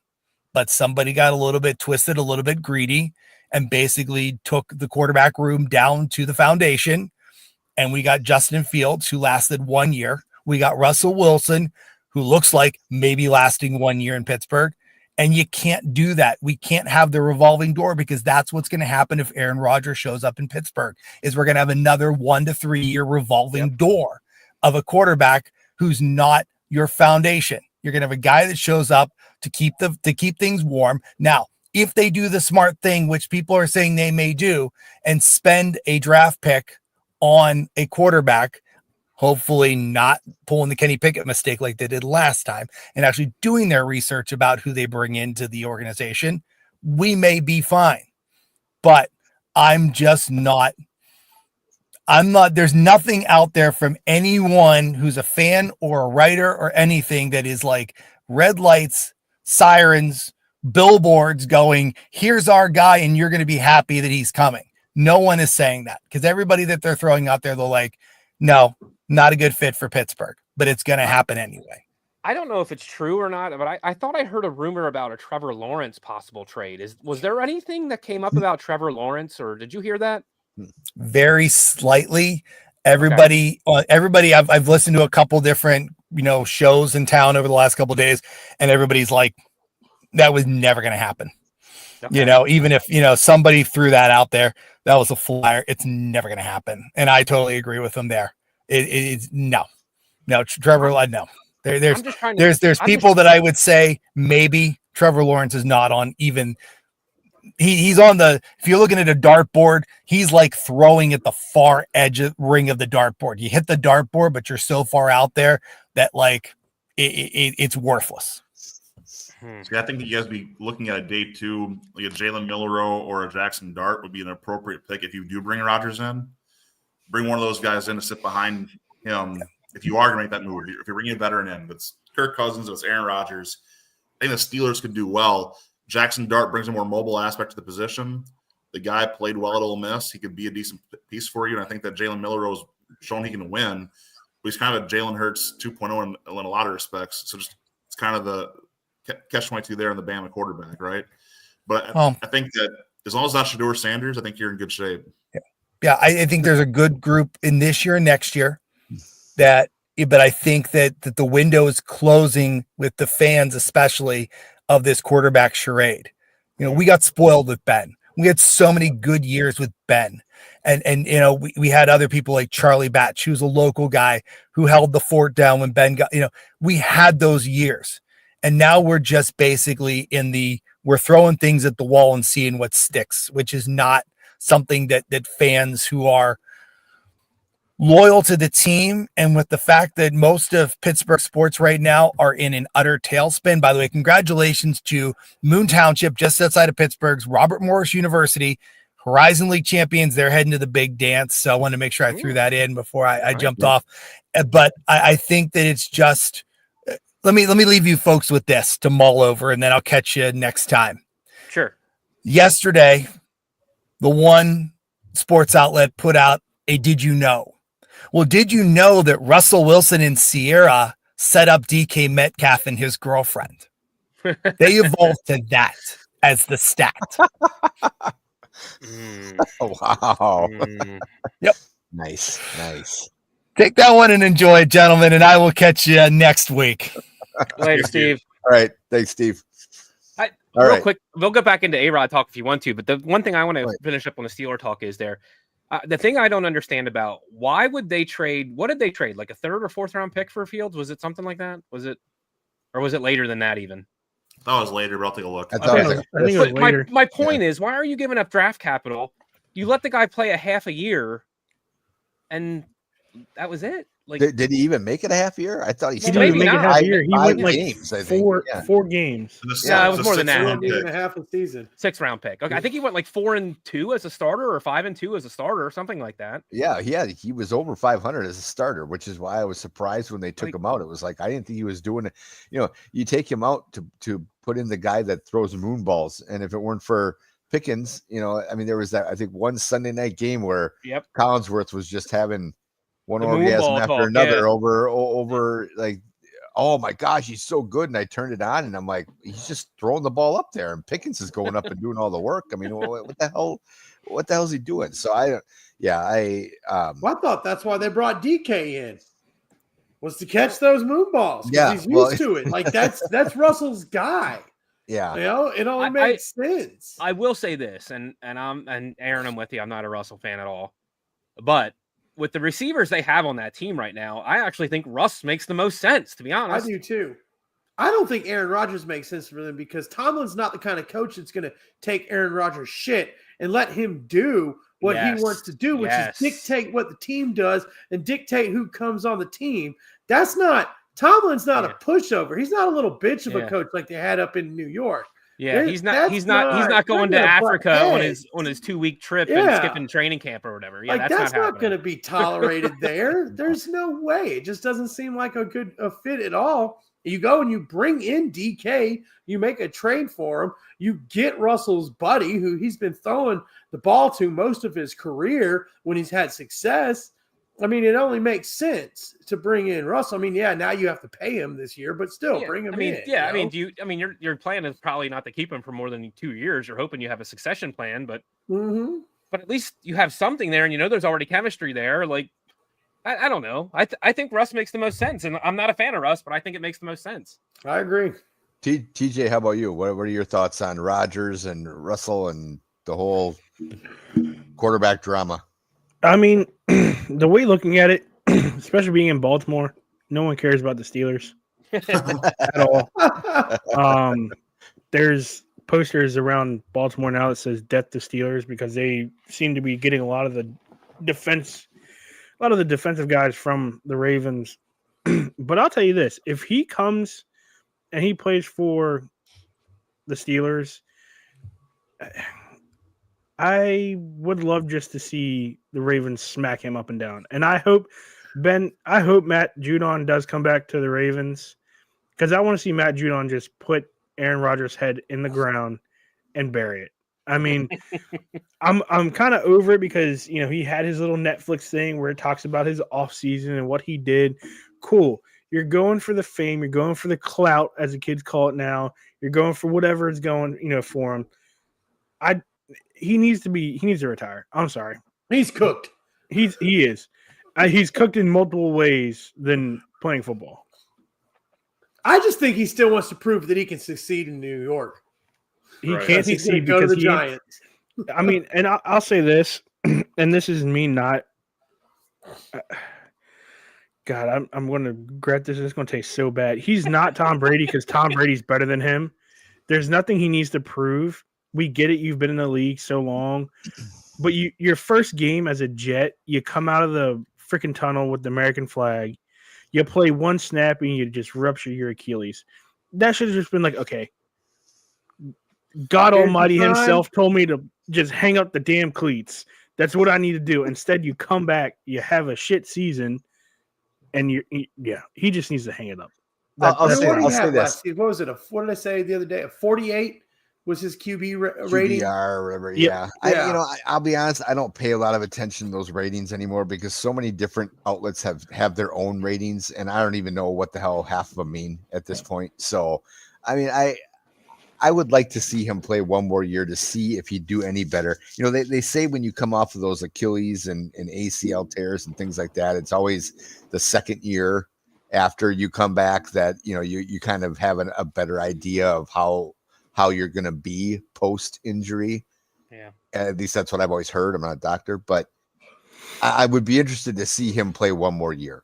Just the same with Kirk Cousins. Kirk Cousins did not look good in Atlanta last year, but he was also coming off the exact same injury. So I wouldn't mind seeing Kirk one more year at least, you know, see if he's any better this coming season. And then if they both look like garbage still, then, you know, then yeah, maybe it's time for, especially for Aaron to retire. But I do think Aaron, you know, Aaron's 5 touchdowns away from passing Brett Favre on the all-time touchdown list. Don't think that doesn't mean something to him. And don't think that he's not paying attention to it. Then So have him go back to Green Bay and do that shit. He might be able to get 5 touchdowns on the Giants. Well, yeah. So I mean, maybe that's why. Maybe throw 5 to Bleak Neighbors and then say I'm out or whatever. I don't know. So, all right. Well, let's go real quick to because you know we really, one thing I've noticed, and you know, I mean, you guys know that I'm not the biggest hockey fan. Not that I don't like hockey. I just don't have time to follow it. And the rest of you guys follow it way more than I do. But we haven't talked hockey at all this year. I don't think. Maybe one episode we talked like a little bit. I think we did two episodes when it was the Four Nations. 4 Nations, yeah. Oh, We the Four talked Nations. about that. That's right. Okay. So now that, but I do believe that last year we actually did a preseason preview where we gave our picks or something. And who we had going to Stanley Cup. Yeah. All that stuff. We didn't do Or that. later in the season, we touched on it a lot more too. Yeah. Last year. Yeah. 'Cause we had Buddy with us. What was his name? Yeah. Young Tyler kid, he was cool. Yeah, yeah. Tyler. He was our big hockey guru. So let's talk a little bit about this season. And again, we don't have to go go for another 45 minutes on it or anything like that. But Can I go first? I feel like what Can you was give that? us our Ovechkin count? Well, TJ, go first. No. So okay, so let's start off with this the trade deadline that ended. Okay, Woo. there were a lot of moves that shocked the NHL, and being a Boston Bruins fan, shocked the shit out of me. Brad Marchand is gone. The rat is gone. Now, how ironic was it that he gets traded to the Panthers in the first game he plays against Boston? And what's the first thing they did? And it was so funny because you guys remember Brandon, he and I talk all the time. We were texting when that hit. Boston literally is letting everybody go this season. And it seems like they're going to go on a rebuild. Now, they do have a bunch of talent in the AHL right now. I think draft-wise this season, I think they're kind of up there with a multitude of picks. The way I see it, they're going to start drafting young. They're going to bring young talent in. The next captain is going to be David Pastrnak. The dude's a fiend. The dude's a phenom. Like, that is the new face of Boston. I was very upset that they let go of Charlie Coyle. He was a solid second liner. He was a massive guy that we had when we went to the Stanley Cup. We lost it to the Blues, but the dude was a freak. That really upset me. Marchand's gone. It's like a massive weight's lifted up to our shoulder. The only downside of that was the last guy we had from 2011 that won a Stanley Cup for us. It sucks. Marchand's been with them for so long. Now, coming on to the rest of the NHL, 9 goals away. 9 goals for Ovechkin to win it out. Pass, yeah. 8 to tie, 9 to take it. Yeah, 8 to tie, 9 to take it. He was very quiet last night's game. I think that's it's not abnormal. No, but he scored the game before that. Yes, he scored an empty netter. I'll give it to him. But I will say this. The next couple of games that the Caps have, he has scored 2 goals per team this season. I see him breaking it early before the playoffs start. I think he has that 9. There's 17 games left in the season for them to do it. 9 goals in 17 games, very doable. Very doable. And looking at the past week at getting tickets to even kind of mark where he's going to make it. I mean, we don't know if he's going to hit a hat trick in 3 games. I mean, He'll have some playoff games too. Oh, yeah. Tickets right now just to go see a Caps game at Capital One Arena, the cheapest nosebleed is $492. Cheapest nosebleed. And I was like, okay, whatever. My buddy's, he works for the Caps. He's like, hey, I can get you a ticket. All right, cool. How much? $200. I'm not spending $200. I'm sorry. I'll wait till next season. Let him break it. Have a hoorah there. Where's that seat at, though? I mean, like you're next to the speaker, probably getting your ears blown out by the freaking train horn. But I mean, if he's got an in, he can get you a good seat for $200. Yeah. So I think NHL season this year has been great. Very good competition. After the 4 nations, it kind of settled down a little bit. Some ramping up. I don't know if you saw, I think it was 2 games after they started back. Tkachuk and the guy that he fought against Canada, they fought again. And they went round 2. And did he knock the living shit out of him? 3 swings, the kid was on the ice, knocked out. It was amazing. Everybody was going berserk for that one. I'm excited for NHL season, like for the playoffs. The biggest thing right now for me is the Frozen Four for college hockey's coming up, and that's massive right now. I think the way that they're looking at it is Minnesota, Duluth, Vermont, BU, and Denver are your top 4 that could be your Frozen Four right there, and it's in Beantown, so I might be making a trip to go watch that one. All right, we'll jump it in here. Yeah. TJ's right there, mentions the team, but fails to mention they're leading the friggin' league in points, tied with the Jets right now. But whatever, that's fine. We can ignore how bad your Bruins are and how good the Caps are right now if you really want to. But the reality is we're steamrolling towards what should be the first playoff in a while where the Caps are favorites to carry their weight in the East. Now, you mentioned Marchand. You mentioned a lot of the big moves. The Florida Panthers are the team I'm most afraid of as a Capitals fan going into the playoffs. They have the experience in the playoffs. They have the goaltending. They have depth. And now they got the offense and the defense. Oh, well, right. That's a complete team right there. Look, the Maple Leafs are going to catch lightning in a bottle eventually. It may not be in our lifetime. Maybe it's this year. Who knows? The Leafs still have a solid team who can score. You know, the Lightning are still a good team that's well coached. The Hurricanes, they've come back from being kind of obscure a lot of the season to a team that I think, again, could make some noise here as well. Screw the Devils. In the Rangers, Blue Jackets, Canadiens, Wings, all kind of fight for the last spot. Senators, whatever. Bruins. Well, Senators, I'm counting as basically being in. I'm looking at this saying the Lightning, Senators, Leafs, Panthers. Not a lot can happen these last few weeks. I get that. Hurricanes, Devils, Caps, I think are all kind of in. It really comes into that last wing of the Bruins, Wings, Canadiens, Blue Jackets, Rangers. I'll throw the Islanders in there maybe. Are kind of fighting for that last wild card spot. But look, the Caps look good. I'm excited for it. I'm definitely here for it. And going to the West, even though that is some late night hockey, look, we've got some good fun out there too. The Oilers, after a dismal start to their season, are where they belong, clearly in playoff position right now. Screw Vegas. We all agree on that one. The Avs, Stars, the Jets all look good. The Wild are in solid position. Yep. So there's some fun coming here this year in the NHL playoffs, as there always is. As we kind of wind down these next few weeks, I'm looking forward to being able to dive in a little deeper with you guys on predictions. But I think right now, overall, we've got some really fun, we'll call them wild card chases going on. But either way, setting up to, if I'm looking at what our real contenders are right now, you can't discount the Oilers with Draisaitl and McDavid there. You just can't. The Golden Knights are always there. The Jets are legit this year. The Stars are legit. The Avs still have those pieces. Panthers, Lightning, Leafs, Caps, Canes. And you have that like 10-team bubble that I'll call kind of your real contenders, barring an absolute miracle run from somebody. So and was that only 2 years ago when we saw Florida do it? So let's not count anybody out. And as I'm saying, I'm acknowledging it's possible. I'm saying if you're looking at this from Yep. from where we're at right Agreed. now, The favorites. yeah, Right. you have 10 clear favorites in the path of probably a clear top five as well, or those 10.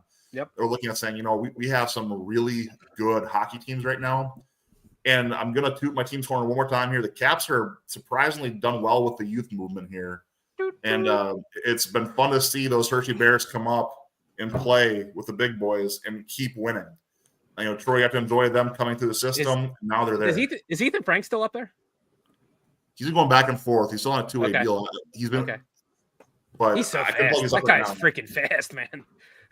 The guy's insane. It's like this is as much fun as I've seeing new guys come up since we had like Tommy Wilson come up. Like it's Dude, just seeing these guys. I'm telling you what, the Bears are stacked, man. They were just stacked, and it's not really surprising to see the Capitals have the success after seeing the Bears the last few years.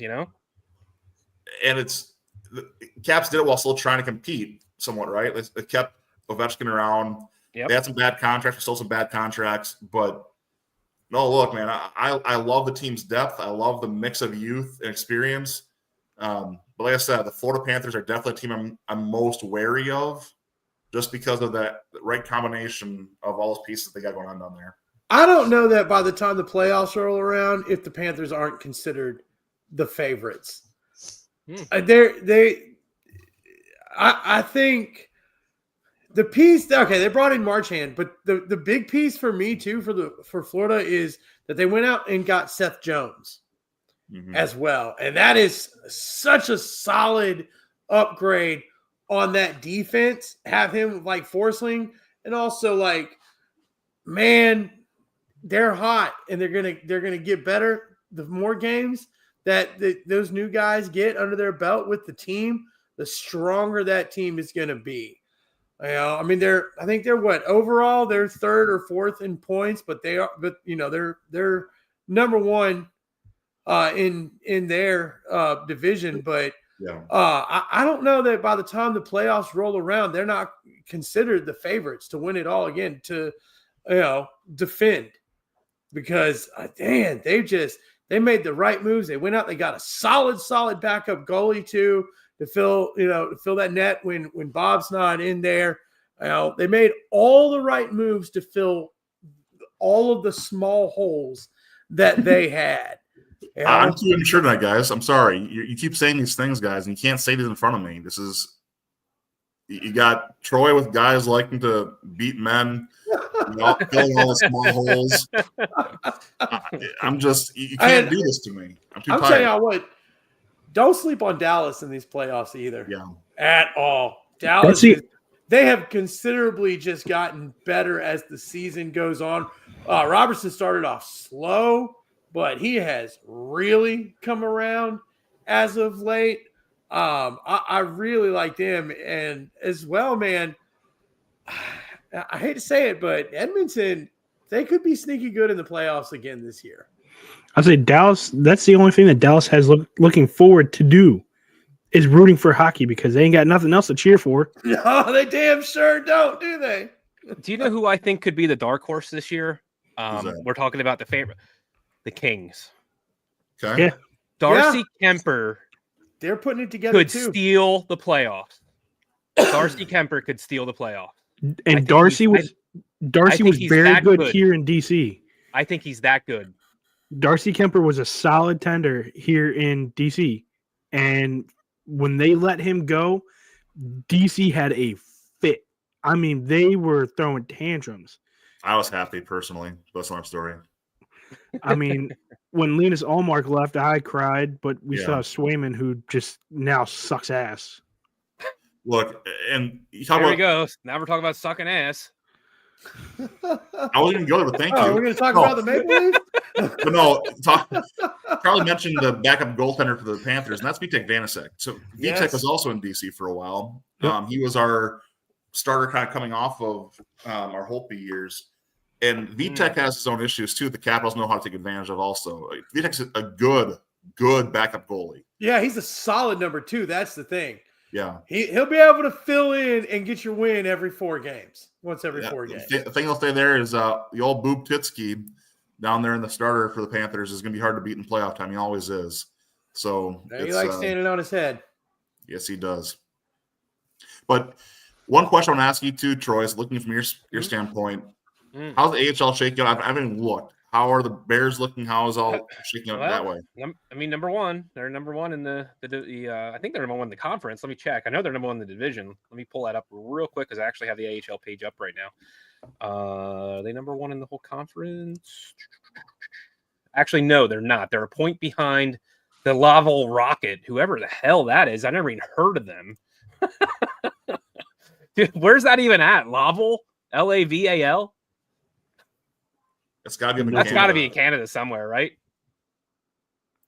It's in Saskatchewan, eh? Yeah, it's got to be, right? It's got to be somewhere in Canada. I don't know. But anyway, they're a point behind them. They're in Laval. They're in Quebec. Yeah. So They're Quebec. Okay. Yeah. The thing that's a little exciting for me as a Sabres fan is the Americans finally seem to have things going. So I'm hoping that means that we have a little bit of some young talent that might be coming up soon to help out the Sabres because they're probably about ready to break the record for longest playoff drought. There's some new teams this year. I didn't know, like in the West, there's the Colorado Eagles now. That must be a new team, right? I've never heard of them. I think they were rebranded. Oh, okay. So, but here, I mean, what I was going to say about that, I'm actually funny you brought up the AHL is because we might have a team this year that won't let us won't let us down for a three-peat, and them Hershey Bears. There we go. And look, I wonder if they need to talk to what's his name? Who has the trademark on the three-peat? Who's that? Pat Riley. Pat Riley. There you go. Yeah, they need to talk to Riley to see if they can use that trademark. So get it ready. Get it ready. Chocolate Town is Title Town. Nice. All right. Champions Well, of the teddy bear, right? You can't take that one. Sorry, that's ours. yeah, What, yeah, Titletown? we're already Titletown. Man, every state got a title town. Are you kidding? That's true. That's true. Yeah, that's true. It's like Springfield. Didn't they call Where is Detroit it? Title Town for a little while? They did. Or no, they called it Hockey Town. That's right. They called it Hockey Town. Yeah, yeah. Detroit. Yeah. All right. Well, before we go here, and Yes. we'll do our 4 minutes on high though 2 in a minute. But PGA Tour. Thought I'd Tiger. bring up too. The Players Championship is starting this week. Big news on Tiger though. Did you see that he tore his Achilles? Tore his Again? Achilles Right. working out. Did he really? Working out, he tore his Achilles. He's done. Did that just happen today? Is that the only thing he had left to tear? I mean, probably. Dude, Well, I mean, let me. Was that guy's swing that vicious that's just what tore his body up? It had to be, right? Yeah. No, so No, it was probably the girlfriend's. it was the girlfriend. Well, it was that his didn't car help. accident. That didn't help. His car accident Yeah, definitely but didn't help. the car accident didn't help, but he was starting Yeah, to he was starting to break down before that. He was. So, and a lot of people were saying that over the years, if you really watched, yes, beginning of when Tiger was like the bee's knees, he had one of the most vicious swings. That's what I mean. That's I what mean, dude, like he could launch a ball. He started He was getting like older. Happy. Dude, he was getting up there in age. The swing was dying down, but he could still cut a ball. Now he gets into this, the digital whatever he's been doing, like the driving range, whatever they call it. And you could tell he's trying to get his swing back to where he was before. It's taking a toll on his body. The car accident definitely did not help. That mangled his legs up. That's where all of his power, he even said it, that's where all of his power was in his legs. Yep. He tears his Achilles trying to work out. And I mean, he posted a video of what his workouts look like. Now, I'm not saying it looks like a hard workout because, I mean, granted, it looked like something I could do, but I played football. So that's neither here nor there. But his workouts kind of look like something easy. It's just, I feel like with how he treated his body for a long time, for what he did, for all those years, Father Time is telling him to, hey, you need to go on the senior league now, and his handicap needs to go up. I mean, I thought we were destined to see him break Jack's record. I really did. Oh, Like yeah. I thought for sure it was going to happen. His run from 98 to 05 or something. Yep. I mean, holy crap. I mean, the dude was winning every tournament he played in, and he wasn't playing every week. You know what I mean? Like it was just, Yeah. It was incredible. And Well, that to me, like when you talk about, and I mean, we've talked about on this on episodes of this show, and you see it every once in a while on Facebook or social media. Like that to me is one of, as a sports fan and if somebody who loves to watch greatness, as long as it's not on the Minnesota Vikings. I mean, that's one of the sadder stories to me. Yeah, and I mean, it really he is. brought it on himself. I'm not going to like shed any tears for Tiger Woods, but I would shed tears for us. And hold on, and it's still a hell of a career though. Like let's not gloss over that. But it is a shame because it does seem like he was destined to break every freaking record there was. Yep, and it'll be interesting to see watch his son, because I mean I've heard his son is almost as good as he was. Supposed to be damn good. So, that might be, maybe what's his name again? What's his son's name? Charlie. Yeah. Maybe Charlie could do for Tiger what Bronny has not been able to do for LeBron. Well, and not just that. Like maybe Charlie. Maybe that Charlie ain't hard to do. Maybe Charlie will learn a lot from the mistakes his dad made. Hopefully so. And not only that, like TJ was just saying, all this digital age of medicine and workouts and all that kind of stuff. Like, you got to believe he's going to be in a lot better shape and take care of his body better than Tiger was. Not that Tiger wasn't, but like we were just saying, that vicious swing, that took a toll on his body. It had to have taken a toll on his body. And they even said it too. When you watch his swings, the ball speed coming off of a driver was clocking in over 180 miles an hour. 100, I mean, long drivers are reaching like 220, 230. 180 on a pro golfer, that's pretty impressive. I mean, I'm going to say the same thing as Ben. Not to toot my own horn, I'm hitting like 150. And that's just because the swing I have is a power swing. If I could hit 170 or even a long drive at 220, I would be happy as shit. For him to do it back in that day where the drivers were not that not that advanced of what we have now. I mean, those things were the Big Bertha, for Christ's sake, was a freaking piece of stainless steel that was hollowed out. And if you hit it at the wrong spot, it cracked every 5 seconds. Yeah. I mean, I mean, anyway, I didn't mean to, I just wanted to jump in there because I thought that was big news. Because I was like, if he has a chance to pull off one last major, it's going to be within the next couple of years. But now with that Achilles thing, it's done. It's over. Well, I didn't. No, you don't have to apologize. I didn't even hear that. I didn't even hear it. So that's. I'm glad you brought it up. But why don't we go around the horn? If anyone, Ben, who do you have this week in the Players Championship? Michelob Ultra. Yes. That's Mr. Ultra to you, Ben. Mr. Ultra. Sorry. I should. Ben's tired. Guys. Ben gets punchy when he's tired here. A little bit. No, I mean, look, it's hard for me to go against the normal names. I mean, I could just go ahead and say, Scheffler's one I usually think does well, but I think Scheffler's kind of the one I want to pick right now, though, going into this. I think Scheffler's playing well. I think he's in a good spot to win this year, and I think it's a good tournament for him to set the tone going forward for himself. All right, TJ, how about you? Well, I'm gonna go with the two Texas boys, Scheffler and Scotty Spieth. Those are my two that I'm going for. It always seems that with these tournaments, there's going to be a no name that comes out of nowhere. So I'd be interested to watch it. I'm not going to watch it. I've got a lot of stuff this weekend, but I will try to keep at least a little eye on it because I've been following golf a lot now that I've retired from football. It's kind of fun. Oh, there you go. Okay, Charles, are you? They still play professional golf? No. You know what? I'm going to give it to Justin Thomas to get back in the win column. Okay, that's a solid pick. Hey, look, he wasn't as great last week, but he's had a pretty solid season here for the last few tournaments. So I like to see him get into the win column. I'm going to go with a guy who I thought had a really good season last year and always seems to be up near the top of the leaderboards in the big tournaments. I'm going to go with Xander Schauffele. That's a good pick too. That's a solid pick too. Yeah. Okay. All right. Why don't we go with our 4 minutes on high? If anyone has anything, Charles, do you got something here, bud? Because you usually have. Yes, but I have a much somber tone. This Okay. week. Here, why don't we? Ooh, why don't do we need some I'm not background going music? off. Do we need some background music? No. So I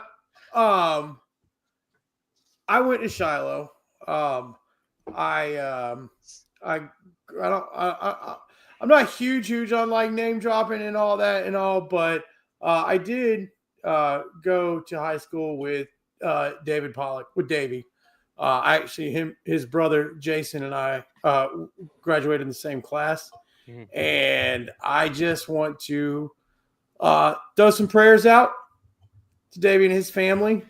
Lindsay, she has surgery for brain cancer today. And so, David, man, prayers are with you, Jason, Lindsay, the family, and all. My family's praying for you. And I hope for the best. I know she's in good hands over there at Duke. So, just pray. I know Dickie V tweeted out just a little bit ago about it as well. So I'm hoping that means that surgery went well, because he tweeted out about her, praying for her, through her recovery. Mm-hmm. So prayers out for that. So fuck cancer and fuck the Dodgers. All right. I agree with all that. Yeah. you got a 4 minutes on high for tonight. Yeah. Well, I've always got something stewing here a little bit. So look, we're talking about some stuff already. I want to talk about the NBA for a second, because I want to make sure I can bore TJ thoroughly before he hits the mic here again. The Bucks are making the case as strong as ever right now for why Doc Rivers is not a good coach. I said from the beginning with this, I am so frustrated watching this franchise sputter. You get Damian Lillard in, you have Giannis already here. What the actual heck is going on? Like, why is this so hard to actually? It's insane to me. Like, this is too talented of a team to be doing what they're doing. Still love my Bucks, don't get me wrong, but good gracious alive. I mean, they couldn't pay us to go to those games. It felt like 10, 15 years ago. Now you can't get in the door for less than $60 for the nosebleed for your kid's ticket. It's like, yep. It's embarrassing that way to me. Again, I talked about before, is you can kind of tell I'm a little bit hot on the money it takes to be a sports fan these days. Yep. Yeah. So I am here to my real point to my 4 minutes on high is, guys, I've said it in our chat, I'll say it again. We as fans need to organize ourselves to be able to actually speak with one voice to get this stuff under control. Yep. Our reality is we are being bled dry by political situations, by our own situations locally, whatever's going on, and just life in general. Then to have the one thing supposed to be our escape, just bludgeoning our budgets to death to try and have some mental release is embarrassing, and it's frustrating. So to switch to a positive tone, I'll say this: support local sports. Watch arena football, watch minor league baseball, go watch the players who are still playing with some passion, and that's what the prima donnas out there trying to get their next brand deal. This is the time, if any time, to go pay that $10, $20 ticket to go watch the local thing, and not the $100-some to go watch the big thing. Yep. So I ask you guys as sports fans to join me in whatever many boycotts we can form to stop feeding the monster that's bleeding us dry. All right. TJ, do you have any I got two things. I'll start off with a kind of a boomer. If you guys have not already, please start watching college baseball. It has been the most entertaining the past 2-3 weeks now that I've been watching. Mm-hmm. I want to say when the season started, there were, some games here and there where you're like, okay, season just started. These teams, they'll show up. Miami put 34 on UCF. 34 runs on UCF in 7 innings. Yeah, that's more than their football team got this year. Steroids are back. Steroids are back in college baseball. My local team, Navy, had 2 back-to-back walk-off games on Saturday and Sunday. It was awesome to watch. These dudes are not big. If you guys ever watch Navy football, they are the smallest guys on the field, but they play with so much heart and soul that it is amazing to watch. These dudes went 7 innings. Well, Saturday went 7 innings. Sunday went 11 innings to win it off a walk-off single. And a freshman did it at that. A plebe won this game. I am telling you, if you guys have nothing to do, you have Disney Plus. It is on Disney Plus now. ESPN Plus. It is all college baseball. You get to get every game on Saturday, even the ones where you're like, who the hell are these teams? Dude, I found a team. It was like the Argonauts and the Bandito bikini models or something. I don't know. I watched that game, and I'm going to tell you right now. I'll watch that one. It was awesome. It was amazing. Just like lingerie football. The second thing I have, guys who watch this, if you notice, we're missing one of our guys, Adam. He actually is doing something he's been wanting to do for a long time. Definitely miss him. He's got a loud mouth, and I miss that the most. He's in esports now. He's a commentator. If you guys can, and you don't follow him on Facebook, please follow him. I'm not sure what esports channel he has that he's doing commentary, but once we have it, please go support him. The dude is amazing. What he does on there, it fits him 100%. He has the personality, the voice, everything. And for him to just say, hey guys, I found what I want to do. I'm going to walk away and do this. I have the utmost respect. It was great having him on here. It was fun talking wrestling with him. I know he'll pop on every once in a while. Adam, you're one of the guys through and through. No matter what we all go through, you're always welcome. You know, Aaron's always had his arms open for anybody who walks away and wants to come back. Adam, we definitely miss you, bud. Have fun. We're going to support you no matter what. And like I said, if you guys go follow him and support him, that'd be great. Just say Dads with Bacon was sent from here. Yeah, and I'll have to find out because he does his Twitch channel, by the way, is WXFan21. WXFAN21. So you can follow him on Twitch, and then you can kind of go from there and figure out where he is on all his streams and all that stuff. So and because he does the play-by-play for a couple different leagues that actually hired him to come on and do that. So I'll have to find out from him, reach out to him, and I mean, I think he's still part of the Dads with Bacon group as far as he is. I'm sure he is. We'll have to have him do that. So, WXFan21 on Twitch.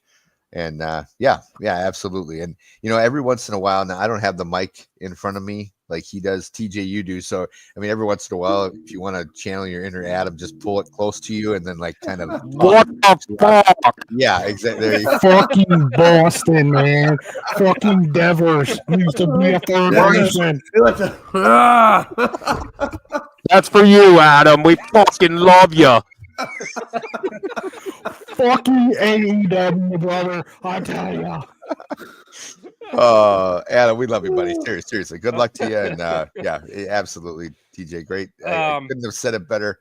Troy, you got any 4 minutes on high here or anything you want to get off your chest? I have 2 things, and like neither of them are real big, honestly. The one, unless I missed this, did you guys not touch on the whole Cena heel turn thing, or did I miss that? We have not talked about that yet. You don't talk about it yet. Like, I'm really surprised. I'm surprised Ben didn't throw that in as a segment here at some point. But you heard Make a Wish. Make a Wish kicked him off, right? You heard about that? I didn't, but somebody said that. I don't remember what I heard. Something about that whole thing. Like, is that true?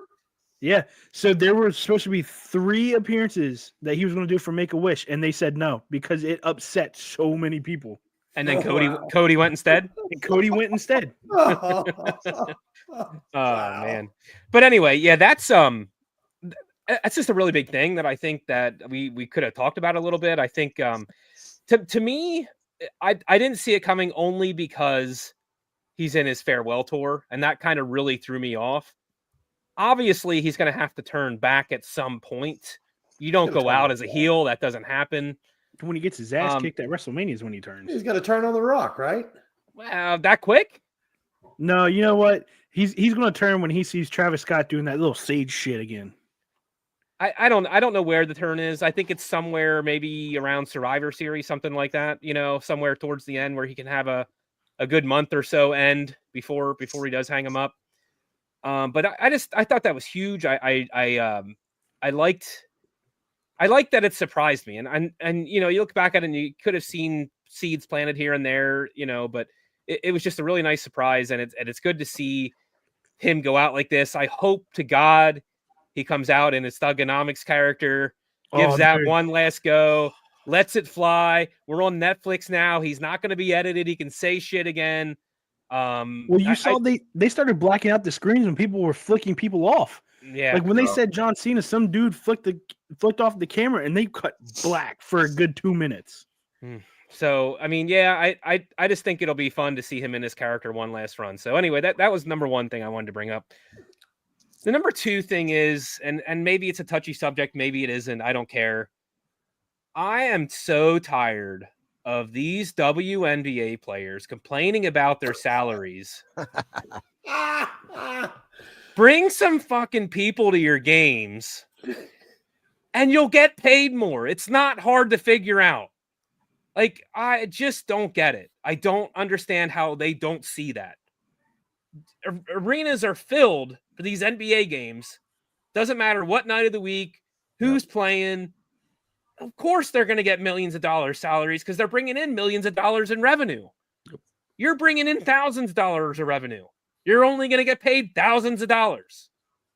What don't you understand? It's not about the fact that you're a woman and you're getting paid less. It's the fact that you're not bringing the crowd in. That's it. Like, I'm just tired of hearing about it. So, like, Fair say you can can't I see Cheers them. to that. Can I double down on what you just said? Well, not really double down, but kind of piggyback of what you just said. Sure. The Washington Mystics played at Capital One Arena. Okay. Their average attendance was 1,300 fans. It got to the point where they said, listen, you're not bringing enough revenue to even keep these damn lights on for a whole game. They took them to George Mason University. They only sold 38 tickets at that venue. And it's only 22 minutes away from Capital One. So now, since they couldn't even sell that out, they're here in Annapolis. They're playing 2 games here in Annapolis. Well, guess who's coming to the Naval Academy? Caitlin Clark. Guess who sold out the Naval Academy? And it's 4,000 seats. Caitlin Clark. Okay, cool. That's great. Troy, I 100% agree with you. If they can put asses in those seats, you will make that money. The reason why you don't put asses in those seats, nobody watches the damn games. They look at women's basketball as like, who cares? Yep. And I'll be honest, I out of all the women's sports, softball brings more asses in those seats. They can fill out a whole stand and sell out arenas. They can't do that in basketball. Hey, and the Soccer more they hockey's pretty bitch, the less you want to watch. Exactly. And I'll say this because I know Aaron isn't a big fan of Angel Reese, and I am, and not because of whatever she says or what she stands for or anything like that. It's her McDonald's. I love that she embraces the fact that she's hated and uses it. But hold on though. Let me just ask you this, since you brought that up, Troy, and I'm fine with that. But does she really embrace it?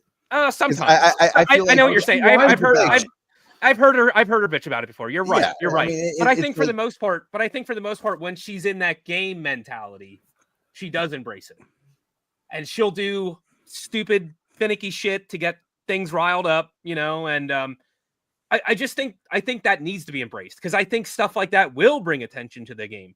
Yep. Maybe it's not the attention you want right now, but at least it's something, Well, yeah, and that's the thing. It has brought attention to it, but then instead of just rolling with it like you should, I mean, like you're the heel, and I guess part of it is, I think part of the problem is that she's got.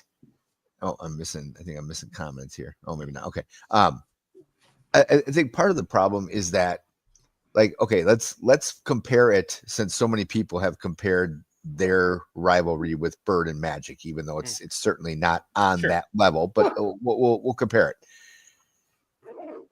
With Bird and Magic, there was never really a hero versus a villain. I think it was. There was for those fans of those teams, but sure, that's it. Right? And that's it. That's it. It was like, okay, the Lakers hated Bird and the Celtics hated Magic, but otherwise the rest of the league was kind of like, oh, we just enjoy. And it may have been a white and black thing. Certainly, I mean, you can't avoid that, even whether you want it to be that or not. You can't avoid it.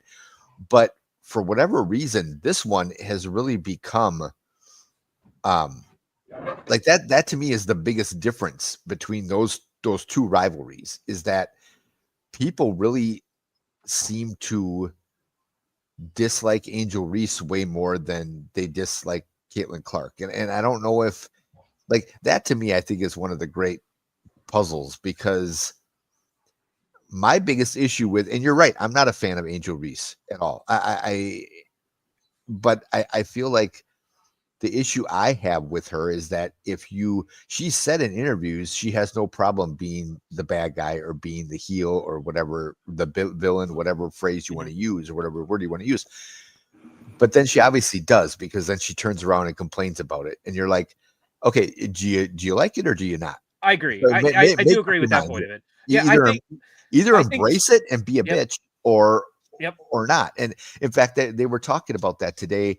Not about Angel Reese, but about LeBron James, because apparently he's come out recently and said he has no interest in being the face of the NBA.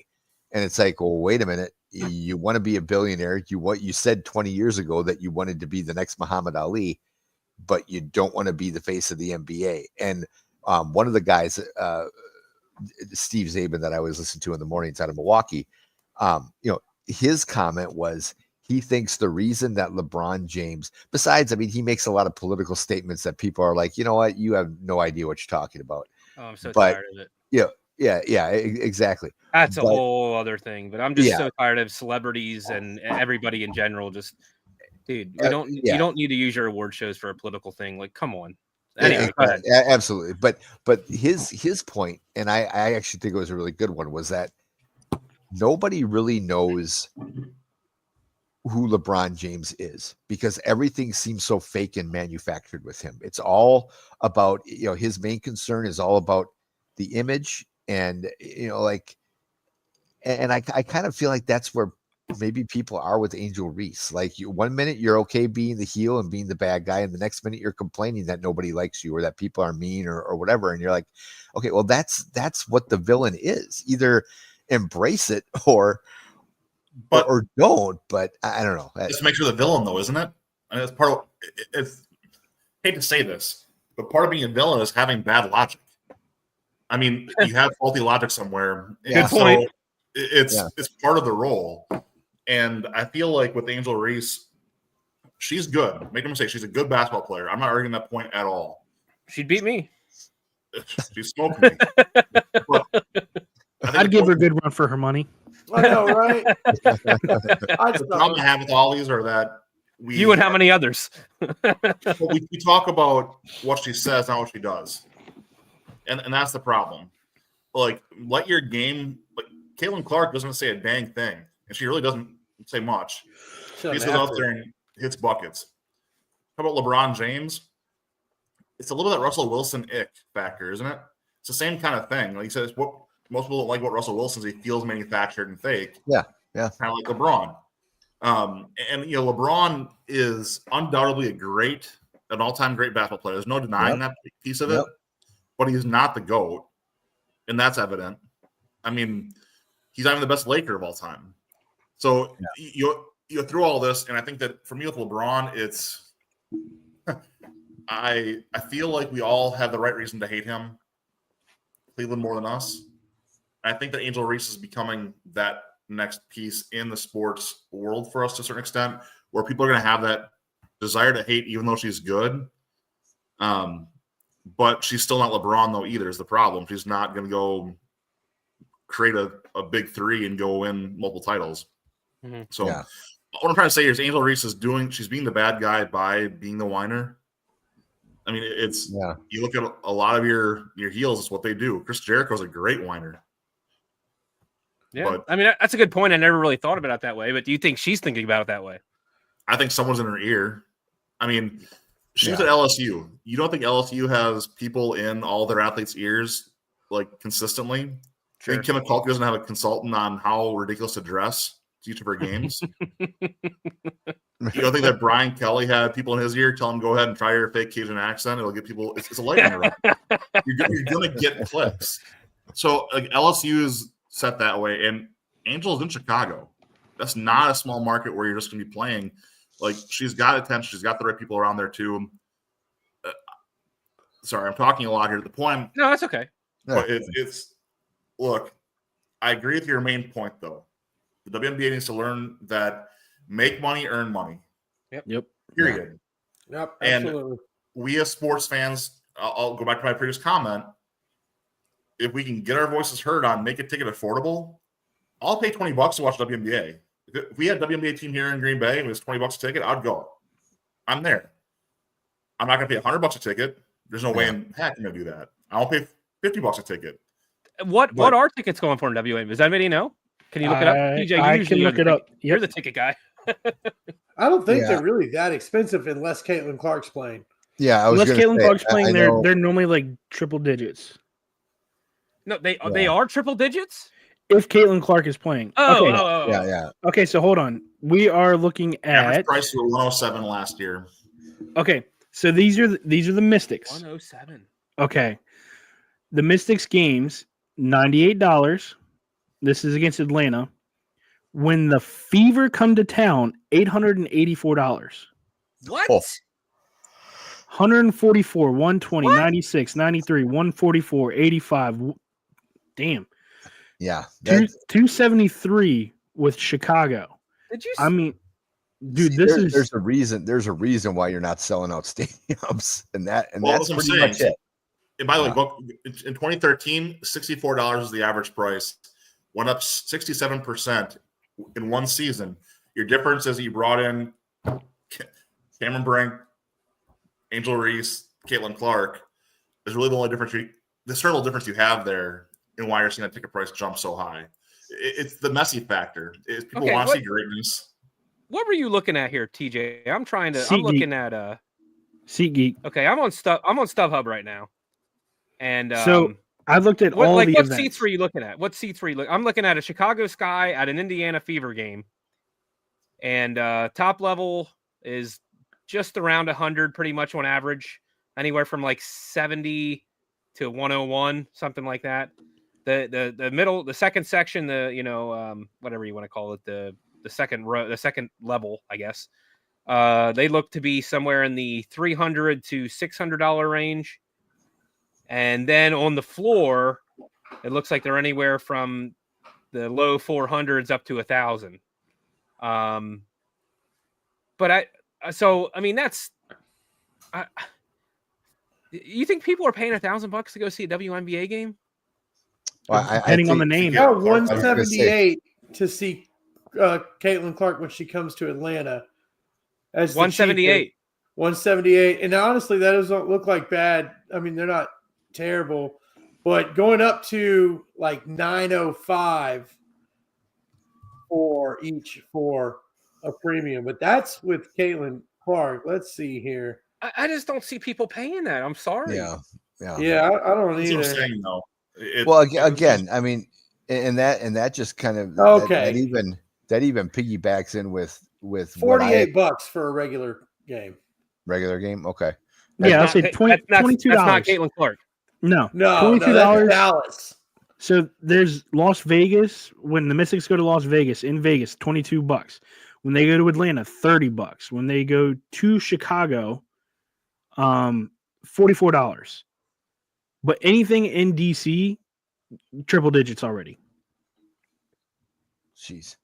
Yeah, I mean that goes a little bit though to my point that I made was that over this last weekend with the Packers with the draft and hey, having free tickets for the free passes for the draft, which is great. I mean, we have ours, but if you want to get into that draft experience, quote unquote, where you essentially just get your own chair, and there's I think waitress service and private bathrooms. Did you get a call from Goodell too? Yeah, you should for $3,000 a person. You should. You should be able to announce a pick for that price. Yeah, no shit. I mean, and that's what it was for day one, and then day two I think was like 1,600, and day three was I think like 650 or something like that per person. But still, even 650 a person, it's like you got rounds 4 through 7. And you better give me a 3-course meal or like 3 meals for the day. You know what I mean? Yeah. Well, and then it also. Oh, I'm sorry. Forgive me, Troy. Here, you also got your own a personalized gift. Now it didn't say what that was. It could be like a shirt or something. It might have been a toothpick with your team's logo on it. Yeah, exactly. Look, somebody's a green and gold toothpick for for Packer fans or something. It just like that kind of stuff. I mean, goes right in with what Ben has been saying with the whole there is no regular fan experience anymore like we used to know. I mean, you know how much it is to go see an arena football game? $10. Well, exactly. I mean, I should say for major professional sports, there is no every fan experience, common fan, family fan, whatever. Well, and that's also why I'm liking the MLB. And I don't know if you guys have seen it. A lot of these teams are going to go back this year. So I'm going to use the Orioles as an example. They have lowered the prices on their food, hot dogs, everything like that. They call it the value menu. The most expensive thing is a beer at $6. Everything else is $6 and below. That's not bad. Yeah, it was you $40 can to park. Nope, it is $5 to park now at the AB lot, and that is right at the stadium. If you want tickets, if you want tickets on the outfield, Utah Street coming in straight down to you on Utah Street, the most expensive ticket now opening day. That's expensive. We understand. Any game after that, anything on the weekdays, all outfield seats, $12. Anything behind home plate, the highest you will spend is $80. Are you really? Wow. Yeah, I wish the Braves would do that. Well, the Braves ain't going to do that. The O's will because they are putting asses in the seats with these kids. Yeah. Man. Yep. I gotta get down there and see a game. Yeah. Call me. We'll go. Well, I've got partial season tickets. Camden Yards. Probably fly up there. I want to go. So. And go to the game for cheaper than going to the Braves. Yeah. I know. I love Braves come to town. I love Camden, man. I love Braves come to town this year. Let me know. I haven't actually. I've never been there. We were at Fenway for our honeymoon, but I have not been to Camden Yards yet. So. Camden Yards is a blast. You know what's crazy, awesome. Aaron? It's a Friday night game against the Brewers right behind home plate. My buddy gave me the tickets, and he goes, dude, I got 13 tickets. Do you want them? I said, hell yeah. Y'all want tickets to come see the Brewers on a Friday night at Camden Yards? Give me a call. You got 13 tickets? We got 13 tickets. Jeez. When it's when an is odd that? number of tickets to have, too. So he got 12, 13. It was for his baseball team, and they're not able to make it because they're going to the Nats game that night. Hold on. I will let you know when that game is. No, wait a minute. They'd rather go to see the Nats than the Orioles. I know, right? Like they want to see Dylan Cruz. They wanted to see Dylan Cruz and James Wood, and it was also the kids. The kids get to run the bases on Friday nights at Nats Park. Baltimore Orioles. Well, at least somebody will be running the bases there then. Yes. Well, it depends on who they play, though. That's true. That's true. Okay. Well, once I get it, hold on. Yeah. No. I was just going to say it's in September. Oh, It says to TBD on the date, but it says September. It's a 6:35 first pitch. All right. Well, I'll have to keep that in mind. Yeah. Let us know. Yeah. Let us know as the season goes on if you make sure that you don't give the tickets away or anything like that. Well, yeah, scalp them. All right. Well, here I'll wrap mine up. You have to pay someone to take them. Shit, I may come to Milwaukee on May 19th, 20th, 21st. We can go see the O's and Brewers for $12. Come on, nice. Yeah, I'll do it. I'll do that. All right, I'm gonna mute myself and let you talk. Okay. All right. Well, no, and mine's going to be quick. It's kind of along the same lines of Charlie and what he had said, but with a different person. Yesterday, the news came down that former Milwaukee Buck and current Milwaukee Buck part owner Junior Bridgman passed away of a massive heart attack at the age of 71. And you know, I'm not going to act like I knew him. You know, I knew of him, but for those that don't know his story and the fact that he was a self-made billionaire who, frankly, I mean, he had a nice NBA career, but it's not, you know, and I shouldn't say, I mean, as far as I know, I don't believe he's an NBA Hall of Famer. I'm pretty sure he's not, but he had a very nice career. But here's an example of a guy who realized that his career wouldn't go on forever. And back when he played, they weren't making the kind of money they are now, and realized what the statistics were for players and how many go bankrupt or just have a really hard time once they get out of the league with, you know, with finances and things like that, and realized he didn't want to be that way. So for those that hear this, I recommend that you, number one, look up if you can find on YouTube what Shaquille O'Neal said last night on Inside the NBA. I'm assuming it was before the Bucks Indiana Pacers game. He had some words because it turned out that he basically modeled his $1 billion empire after Junior Bridgman. And when he found out what Junior Bridgman did with his life and how he created his fortune, he basically called him up and was like, "Hey, can you tell me what, you know," and instead of, he said he was surprised because instead of kind of keeping everything close to the vest, Junior basically opened up his playbook and said, "This is what I did," and made some calls. And like he said, Shaq said, I got into Krispy Kreme, I got into Papa John's, I got into all those because of Junior Bridgman. And I mean, it's a remarkable story that I don't think a lot of people know because they don't necessarily recognize the name Junior Bridgman from his playing days.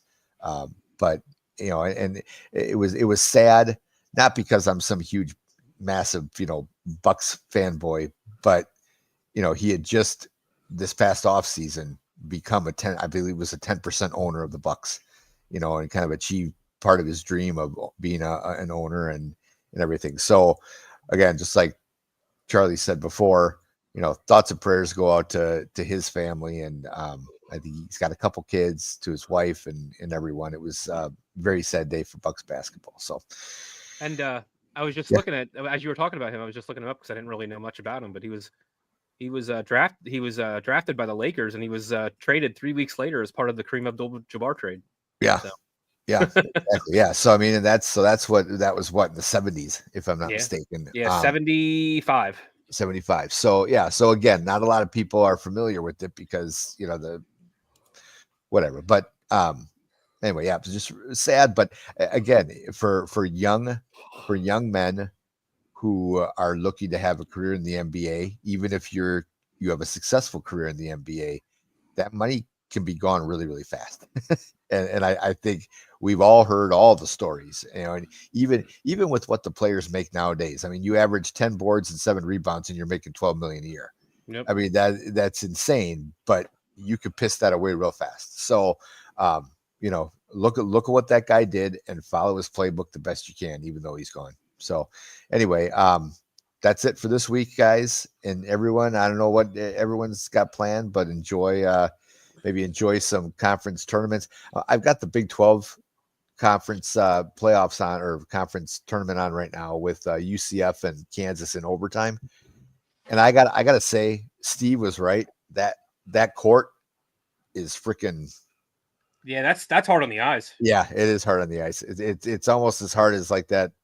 I mean, I'm used to Boise State's blue football field at this point because they've had it for so long. But the first time I saw that, I was like, whoa, my eyes, thought I was going to have a seizure.